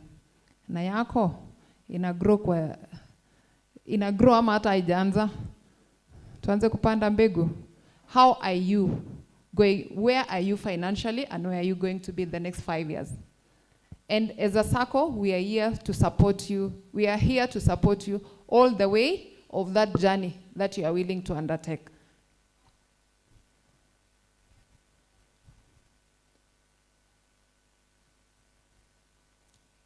Yes, swali mumepata? Why join Boresha? Sometimes it's good to come to the basics. In general, this is now, Boresha is a tier 1. Sometimes it's good to summarize in a nutshell, and that is what this is going to do. Boresha is a tier 1 Sacco, regulated as a deposit-taking business by SASRA. It offers attractive returns on investment to members each year. It has stood the test of time, and that's why this year we are saying we are going to turn 50 years. The year 50 years, our parents, some of us, might not have been born that time. So you can imagine this. Having stood the test of time, and we are reliable and a stable Sacco that can. We also have inclusive, competitive savings products. When you are a farmer, biashara person, salaried person, we have you covered. No one is left out. We are secure and stable financial provider since 1976, and membership is open to all, from the young, from the children, from the youth, to the legacy members. Everyone is taken care of. So if you are not in Boresha, where are you? If your friend is not in Boresha, where are they? Na hata mkisikia tu hiyo jina peke yake, ni nyumbani. It takes care of the principal members' welfare and the immediate family. You saw about the member welfare fund. It's a democratic member participate in the affairs of the Sacco, and that's why we are here today to engage you. It offers great opportunity for members to grow their wealth. You saw the various products that we have. You saw the savings and the returns that we've given. Financial growth, it gives access to training and investment opportunities. It has invested in technology with elaborate branch network. We mentioned being in 19 physical branches and also being present digitally and globally. Quality member service, we listen, we care. Most of the products and services that we offer, we pick them from you as our members. We appreciate you for that.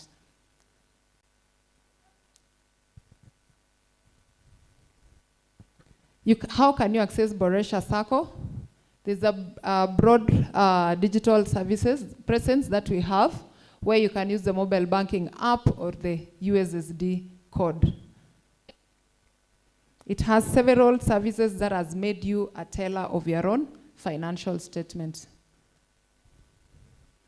Why do Saccos work well for the youth? Because there's a narrative that sometimes want to say, Sacco ilikuwa ya wazee, Sacco ni ya wazee, all those things. I hope that narrative will change, because checking the statistics and checking even what other financial institutions do, within them, they have their own Sacco. What does that mean? Saccos is the way to go. So Saccos versus other financial institutions, what is better for the youth?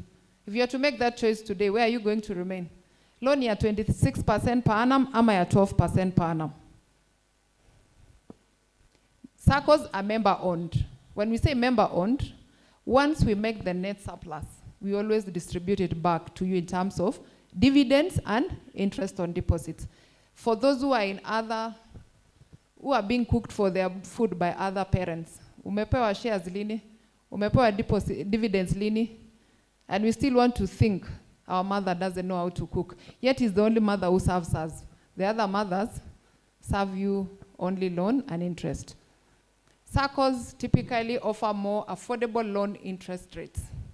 Actually, to those listening, sometimes someone gets a loan of 26%, and they're okay with it. As Boresha Sacco, we are giving a loan at 12%. 26% minus 12% is how much? 14% per annum. How much is that for 3 million? That is a loss you are doing outright because you are using ignorance. Even the Bible said, my people will perish because of lack of knowledge. Let us not join the wagon for perishing, but let's make informed decision based on data, based on what you've heard, and also for a better prosperity in your future. Saccos specialize in mobilizing savings and providing affordable credit. You realize that Saccos will say save before you borrow, and that's why the word in it was Sacco. Savings comes before credit. So when we ask you to save, it's because you have to learn the art of denying yourself the pleasures, denying yourself that drive, so that you can quickly flex your ability to save. Savings is something, it's a culture that is built over time. And when the trainer was talking, he was talking of betting. Betting being something that has inclined in people's minds. Betting being something that we do it and foresee the future as something that is going to be better. Let me request from today, if possible, if there's any addiction that you deserve, it's not the addiction of betting, it's not the addiction of alcohol, it should be the addiction of savings. Sawa sawa. Because that one, the end game is better. These other ones, the end game is not any good. So let's work towards the addiction of savings. They said you save from any source of income that you get, 20%. In a Sacco, you are both the customer and the owner. You are the boss when you are with us in the Sacco. Saccos drive rural and youth inclusion a lot, with assets projected 1.1 trillion in 2025. And also, it offers affordable credit. Youth joining Sacco now have a better position to be wealthy in future. So let's take these, our Saccos seriously. We expect you to join and participate more. We need the youth wave to be part of us, and we are saying youth are the leaders of today, not tomorrow. So it's your time. Thank you for your participation. We really enjoyed it, but I have one question for all of us here and globally so that we can be able to rate how the day went. This, I'll ask the question as I request the board of directors, the management, and the trainer to go back to the pulpit so that they can answer any questions that are remaining. Bring your phones on. I want us to do the last question, and then we can, sorry for that.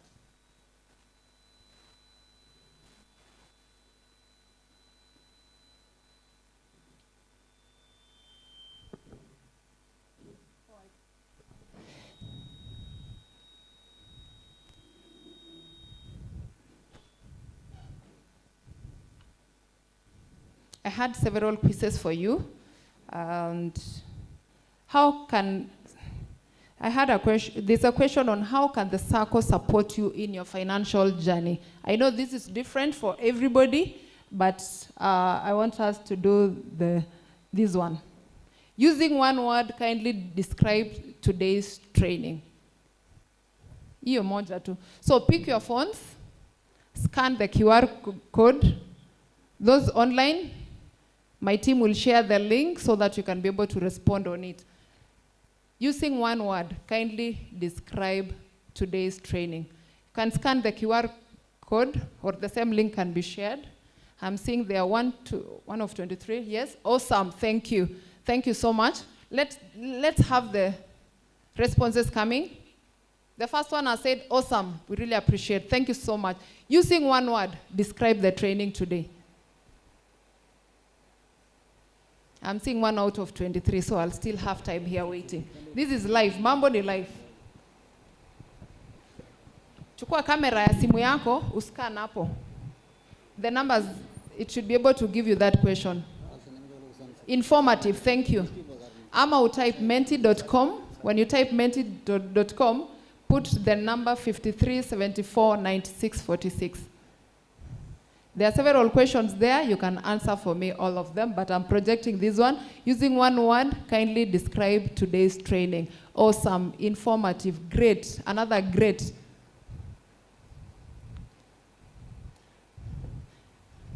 Nani ana simu nimpatie yangu atumie?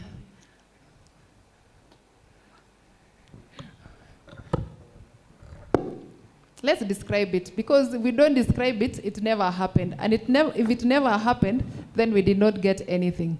But if you got something, it's good to describe it. Good. Oh, mwecheche. Okay. Hiyo ndajuma, but I'll try my best. Mwecheche. Ndahitaji mkalimani wa hiyo. Anyone who knows what that means? Mwecheche. Nani atanisaidia? Okay, we had a Kiswahili teacher.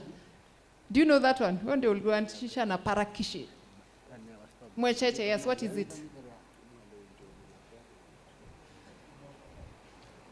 Oh, nasikia si Kiswahili, kumbe ni sheng. Nasikia ni kitu fire, mosi fire. Fire si fire.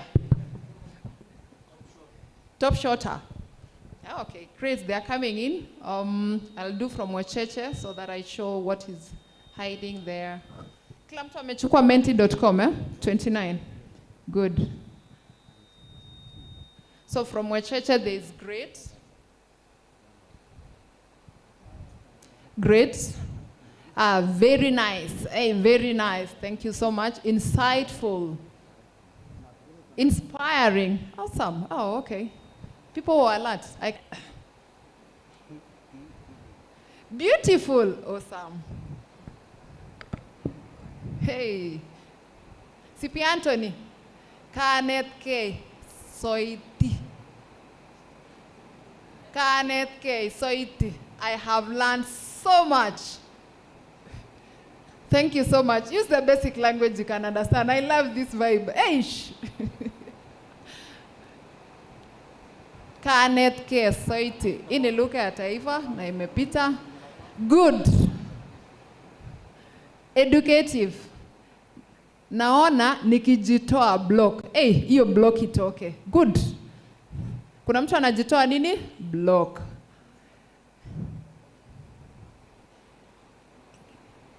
Hii ni Kiswahili ama ni lugha gani? Nitumie lugha gani kuisoma ama as it is? Ingine mwai. Ingine mwai. Huh? Whatever that means. It sounds like it's a nice thing, right? Best. Excellent training, best of all trainings, happy for that, awesome. So the rest can be able to send in, and we really, really appreciate your time for this. We are ready and open for any question that you have. Please don't go back with any burning question that you have. Don't fear asking whichever question it is, and also pick our contacts. At least you saw our colleagues. You can be able to ask anything and make sure that you get empowered. Oh, I can see the responses are adding up. Excellent training, best of all the trainings, and happy for that. Awesome. Unique. Awesome. Chonjo. Kumbe bado vitu ni more fire. Bado vitu ni more fire, more fire. Thank you so much. Keep them coming. I'll be able to share with you back for those who registered. For those who registered, we appreciate you. We had more than 1,000 participants who registered to participate in this training. So you are one group out of the several who have registered to participate, and we hope you get value out of it the way we have seen. Asanteni sana. Back to session chair. Thank you very much, Madam Winnie, for really taking us through. Can we really appreciate her? A round of applause for Winnie, our ICT manager. Thank you very much. You have taken us through very well. Can we also appreciate our facilitator, CPA Anthony Nchiru Mude? Can you also give him a clap? Thank you so much, Mude, for really giving us that good training. Otherwise, I know after the time is really gone, and we would like also to hear from you. Already we have gotten the feedback from what you have written, but still We want to hear from you. Maybe you have a question, you have anything you need some clarification or a comment. Please, it is your time before we just summarize. So if you have any question or any comment, please, I want to give you time. Maybe around 3 minutes, 4 minutes, and then we shall respond. Feel free to ask anything you want to know about Boresha. Where's the other microphone, please? You raise up your hand, I'll see, and then I shall give you the microphone, please.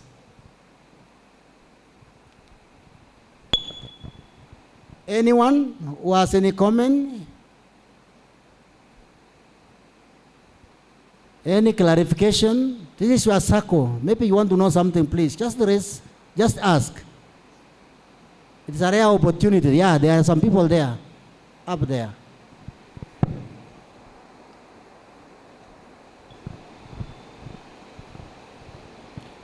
Thank you. I'm Noah. I've used Boresha for quite almost a year now, because I'm only remaining 2 months to maybe fill that third year. But my concern has been, before I use it, somebody asked me that kuna deductions inafanywa for membership, but you'll not get that amount back. But I think in the sentence of today training, I'm good to go. I'll have to begin that right away. But my concern was, am I supposed to pay this registration fee 500 or because I'm under the salary that lane, will it be deducted at the end of the month? Maybe I get a clarification on that. Thank you. Thank you. Thank you very much. We shall respond to that one. Any other? I also saw another hand somewhere. Any other? Those are very good questions which you need actually to respond. Gerard would respond. Any other? So that we can respond at once. Feel free.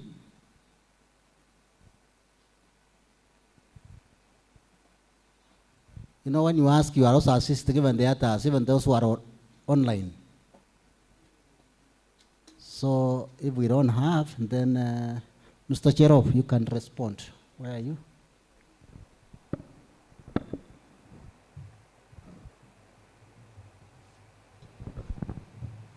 Yeah, on entrance fee, that is the membership fee of 500 shillings. If you are already an account holder, you only need to regularize by paying 500 shillings, or it can be deducted automatically from your account when salary is credited, and you just fill the membership form. Because I believe when you joined, you opened the account using the account opening form. But for membership, there is also a membership form that is required for you to regularize. Just fill that form, and you give the authority for us to recover that money automatically from your account when salary is credited. That is allowed. Thank you. There's also another member there who wants to ask a question.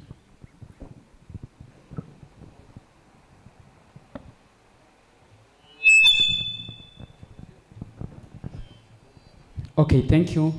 I'm Brian. I just want to ask about when the Sacco is giving out the dividends on the share capital. I believe it is 13%. Somehow, I really like to know how to do this calculation or how to understand if there is any other deductions that are made during the process. And secondly, is it possible for the Sacco to come with a way in which if a guarantor has failed a client, they can directly contact the guarantor? That is, if I'm not in contact with that person, maybe he or she blocked me and it's not possible for me to access him or her. Thank you. Those are very good questions. Those are good questions. Any other? Okay, it is still a job. You can still respond to that one.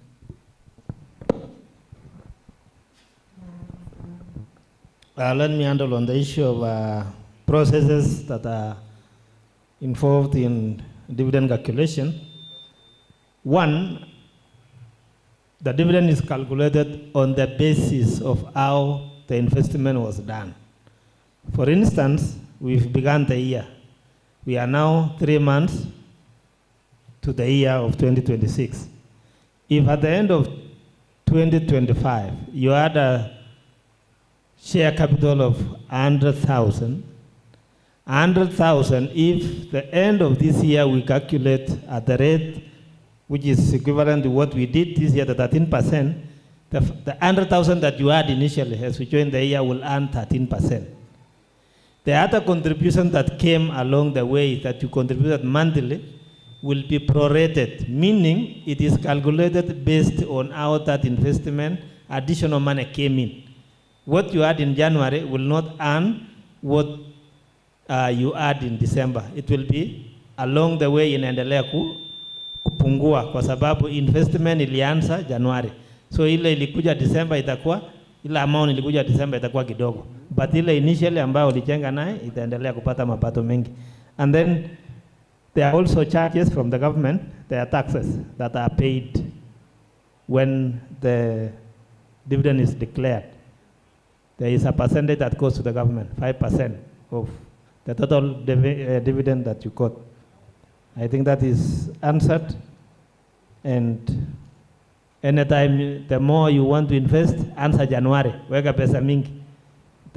Bata mapato mazuri. Thank you. Thank you very much. I think also you have answered about prorata. Cherop, prorata issue also, is it also coming in? Because somebody might think that I have saved maybe at the end of the year around 100,000. Yes. At the end, I need maybe 13% of 100,000. And maybe I saved monthly.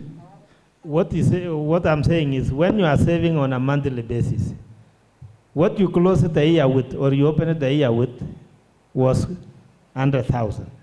If you contributed on a monthly basis, you are contributing 2,000 or 1,000. By the end of the year, that amount is 12,000. But the calculation will be done based on how that money was coming on a monthly basis. That is, it is prorated. So that nobody anaweza kuja December aseme dividend karibu inakuwa declared, akuja na 1 million. Aseme hii yangu nataka i-earn. It will not earn equivalent rate. Yake itakuwa chini kidogo. And there was something on our guarantors that you were saying, how you can access if you are not able to get one. I believe what was said was when you need a guarantor, you start doing a relationship. The social network ambayo utakuwa naye, you will get a guarantor. Where you are unable to get guarantor, if you have enough savings that can guarantee you, then you can still utilize. You can be a self-guarantor. If somebody guaranteed you and you guaranteed someone and defaulted, it is also part of your responsibility as the guarantor to pursue that person. Because one, it is somebody ambao ulijua. It is you who introduce saying, I know this guy, he or she can guarantee me. However, you can also discuss with the Sacco to see how best you can also be supported to get the same guarantor where there is issue with the same guarantor. So I urge you as also you relate with people ambao unajua unaweza kuwapata na unaweza wathamini people you know that they are able to maintain their obligations. So assess character as you guarantee somebody. Thank you. Thank you very much. And also, there will be online guarantorship we are introducing also, so that can have somebody ambao utakusaidia. In future, our loan takuwa digitally, you can be guaranteed online. You send a message to somebody you know, you can access. Thank you. So you guarantee the person you know very well. Don't guarantee somebody when you meet at a bank, they'll issue guarantee me here. You start guaranteeing it without knowing that person. And at the end, at a potea, who will pay the money if he fails to pay? So, please.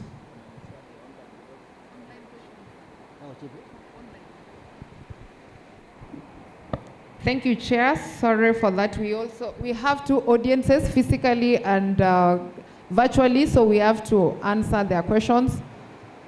Thank you, those who are watching from UAE. We have received your sentiments. And I have a question, someone asking, can we have a full-time video link In case you missed part of the training and presentation, feel free to go to our YouTube channel, Boresha Sacco, and our Facebook page. Then you can replay the entire training for the day. The other question that I have is touching on question. This is the training was good. Improve on network stability of your system during peak hours. We have picked that question. We really appreciate, and we'll see how we'll make it more stable during peak hours. And there's also the question of communication. Calling your main customer care contact is a nightmare. Improve on prompt customer service. We always grow out of feedback, and we really appreciate such sentiments. And this is just to mention that we have all your questions with us. Those who have commented virtually, those who have brought in here, and this will be addressed. Thank you very much. Back to you. Thank you very much. I think we are done with the questions. The ones which are online as we continue. So may I welcome Operative Officer just to make his few remarks, and then from there I think we will finish our meeting. Maina, karibu. Thank you very much, Mr. Chairman of the session. First of all, I want to say that this training has been very, and I want to thank CPA Anthony Jeru for a very thorough training conducted today, and also the information we have received from Boresha Sacco. I think by the time you leave that door, you'll be more wiser, more informed, more educated than the time you entered in the morning. And as our facilitator said, at the end of all this, what will determine the next course of action is execution. Don't forget that one. Execution, execution. Putting into action what you have learned. Immediate result we expect is that you join Boresha Sacco. At the joining stage, you don't need to be perfect.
Are being amended currently, and once they are through, we shall still come and inform.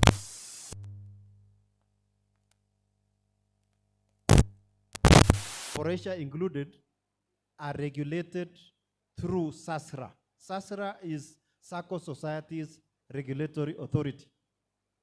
Jambo ambalo nataka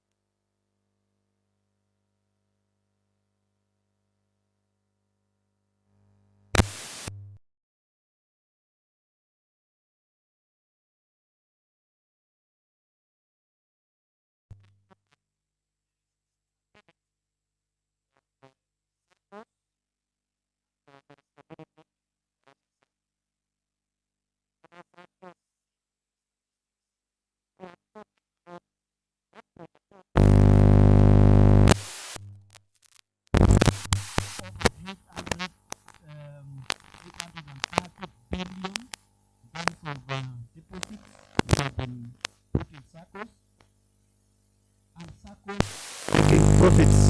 For example, the income in 2025 was over 172 billion. So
working and collaboration with strategic development partners. We have Mr. Chepkochei, who is here today. I'd want the board of directors to leverage and talk closely with the union so that they reach more youth who are not able to come here, and also other stakeholders who are not here. We do networking and collaboration. Otherwise, I want to wish you well and success. Thank you very much. Thank you very much. Can we appreciate him? No, it's in Serikali. Why is here today? Otherwise, I don't want us to continue. Actually, we used to have our union officials, but this time around, because we were keeping the education, we say let the union officials this time. Maybe what?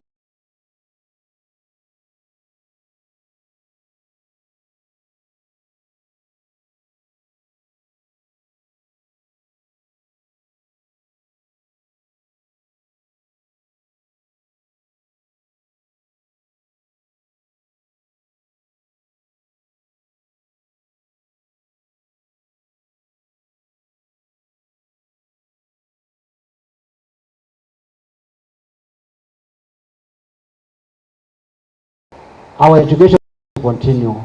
Maybe you want to join Boresha Sacco, or maybe you want to serve loan. And those who are in Cabernet, maybe some of us we shall leave. There are some people who will be around. The manager Cabernet, where are you? Because this member should also see you from now, so that as we leave, mambo ya patronage and also marketing should continue. Are you there? Because we need members. And these are the members, they need to see you. Even it's Kabartonjo, those are coming from Kabartonjo also. We have also a manager here. We have a manager from Kabartonjo. Are you there? Hey, AJD, sir. How about the contact man? But now they want to see them, because after teaching them now, maybe they need to change their minds. Those who are also in Boresha, there is also somebody who is in charge in Boresha. You can meet that person. And even Tenges. So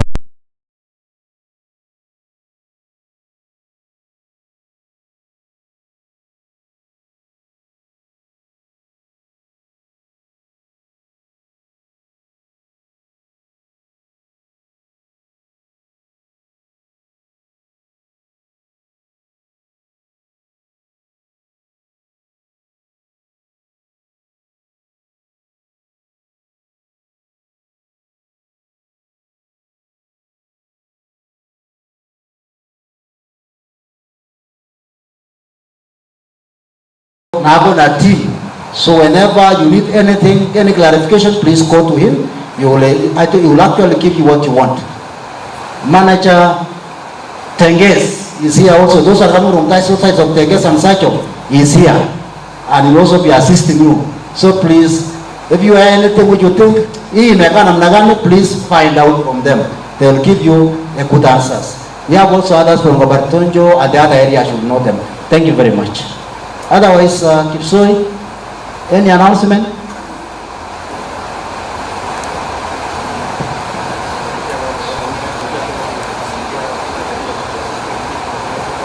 Okay, those who are also in online, those who have been following the training and also following us right now, again, you can also visit our branches in Cabernet. We have a branch manager in Cabernet and the rest of the staff of Cabernet. We have also a branch in Tenges. We have a manager there and a team also working actually to ensure they support also our members. We have also Boresha. We have a manager there in Boresha and also there is a team there.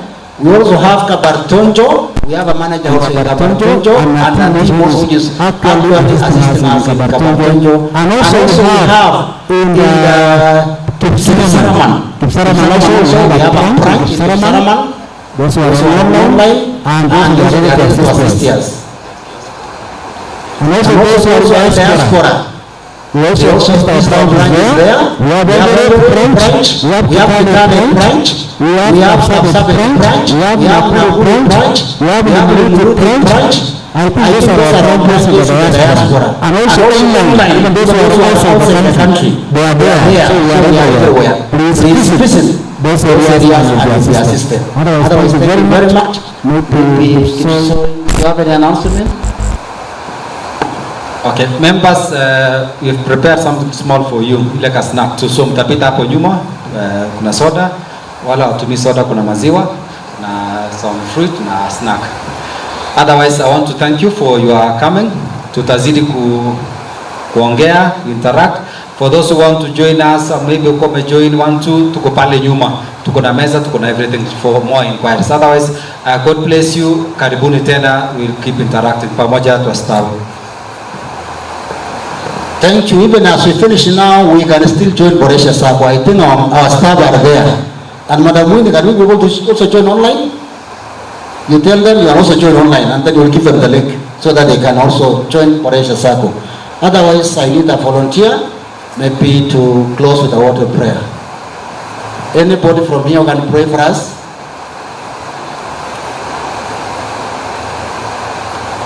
Mr. Gerald, you can pray for us. Let us rise up, all of us, then we pray.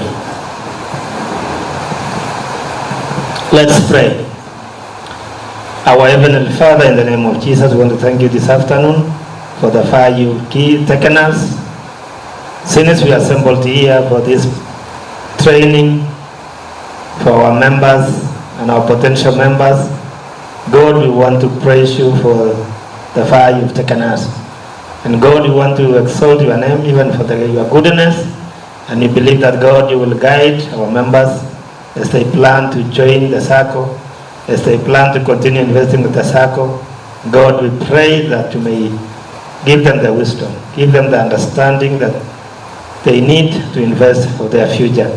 Even for the leadership which are here, God, we pray that you may continue guiding us also, so that we may be able also to oversee the investment that these great people have made in this Sacco.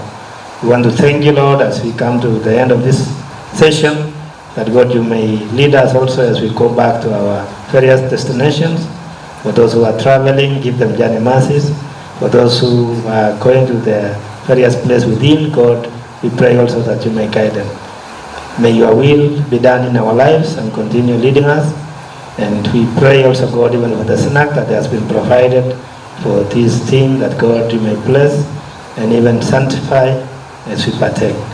We praise you and honor you, for we commit ourselves before you. For I pray all this trusting and believing in Jesus' name.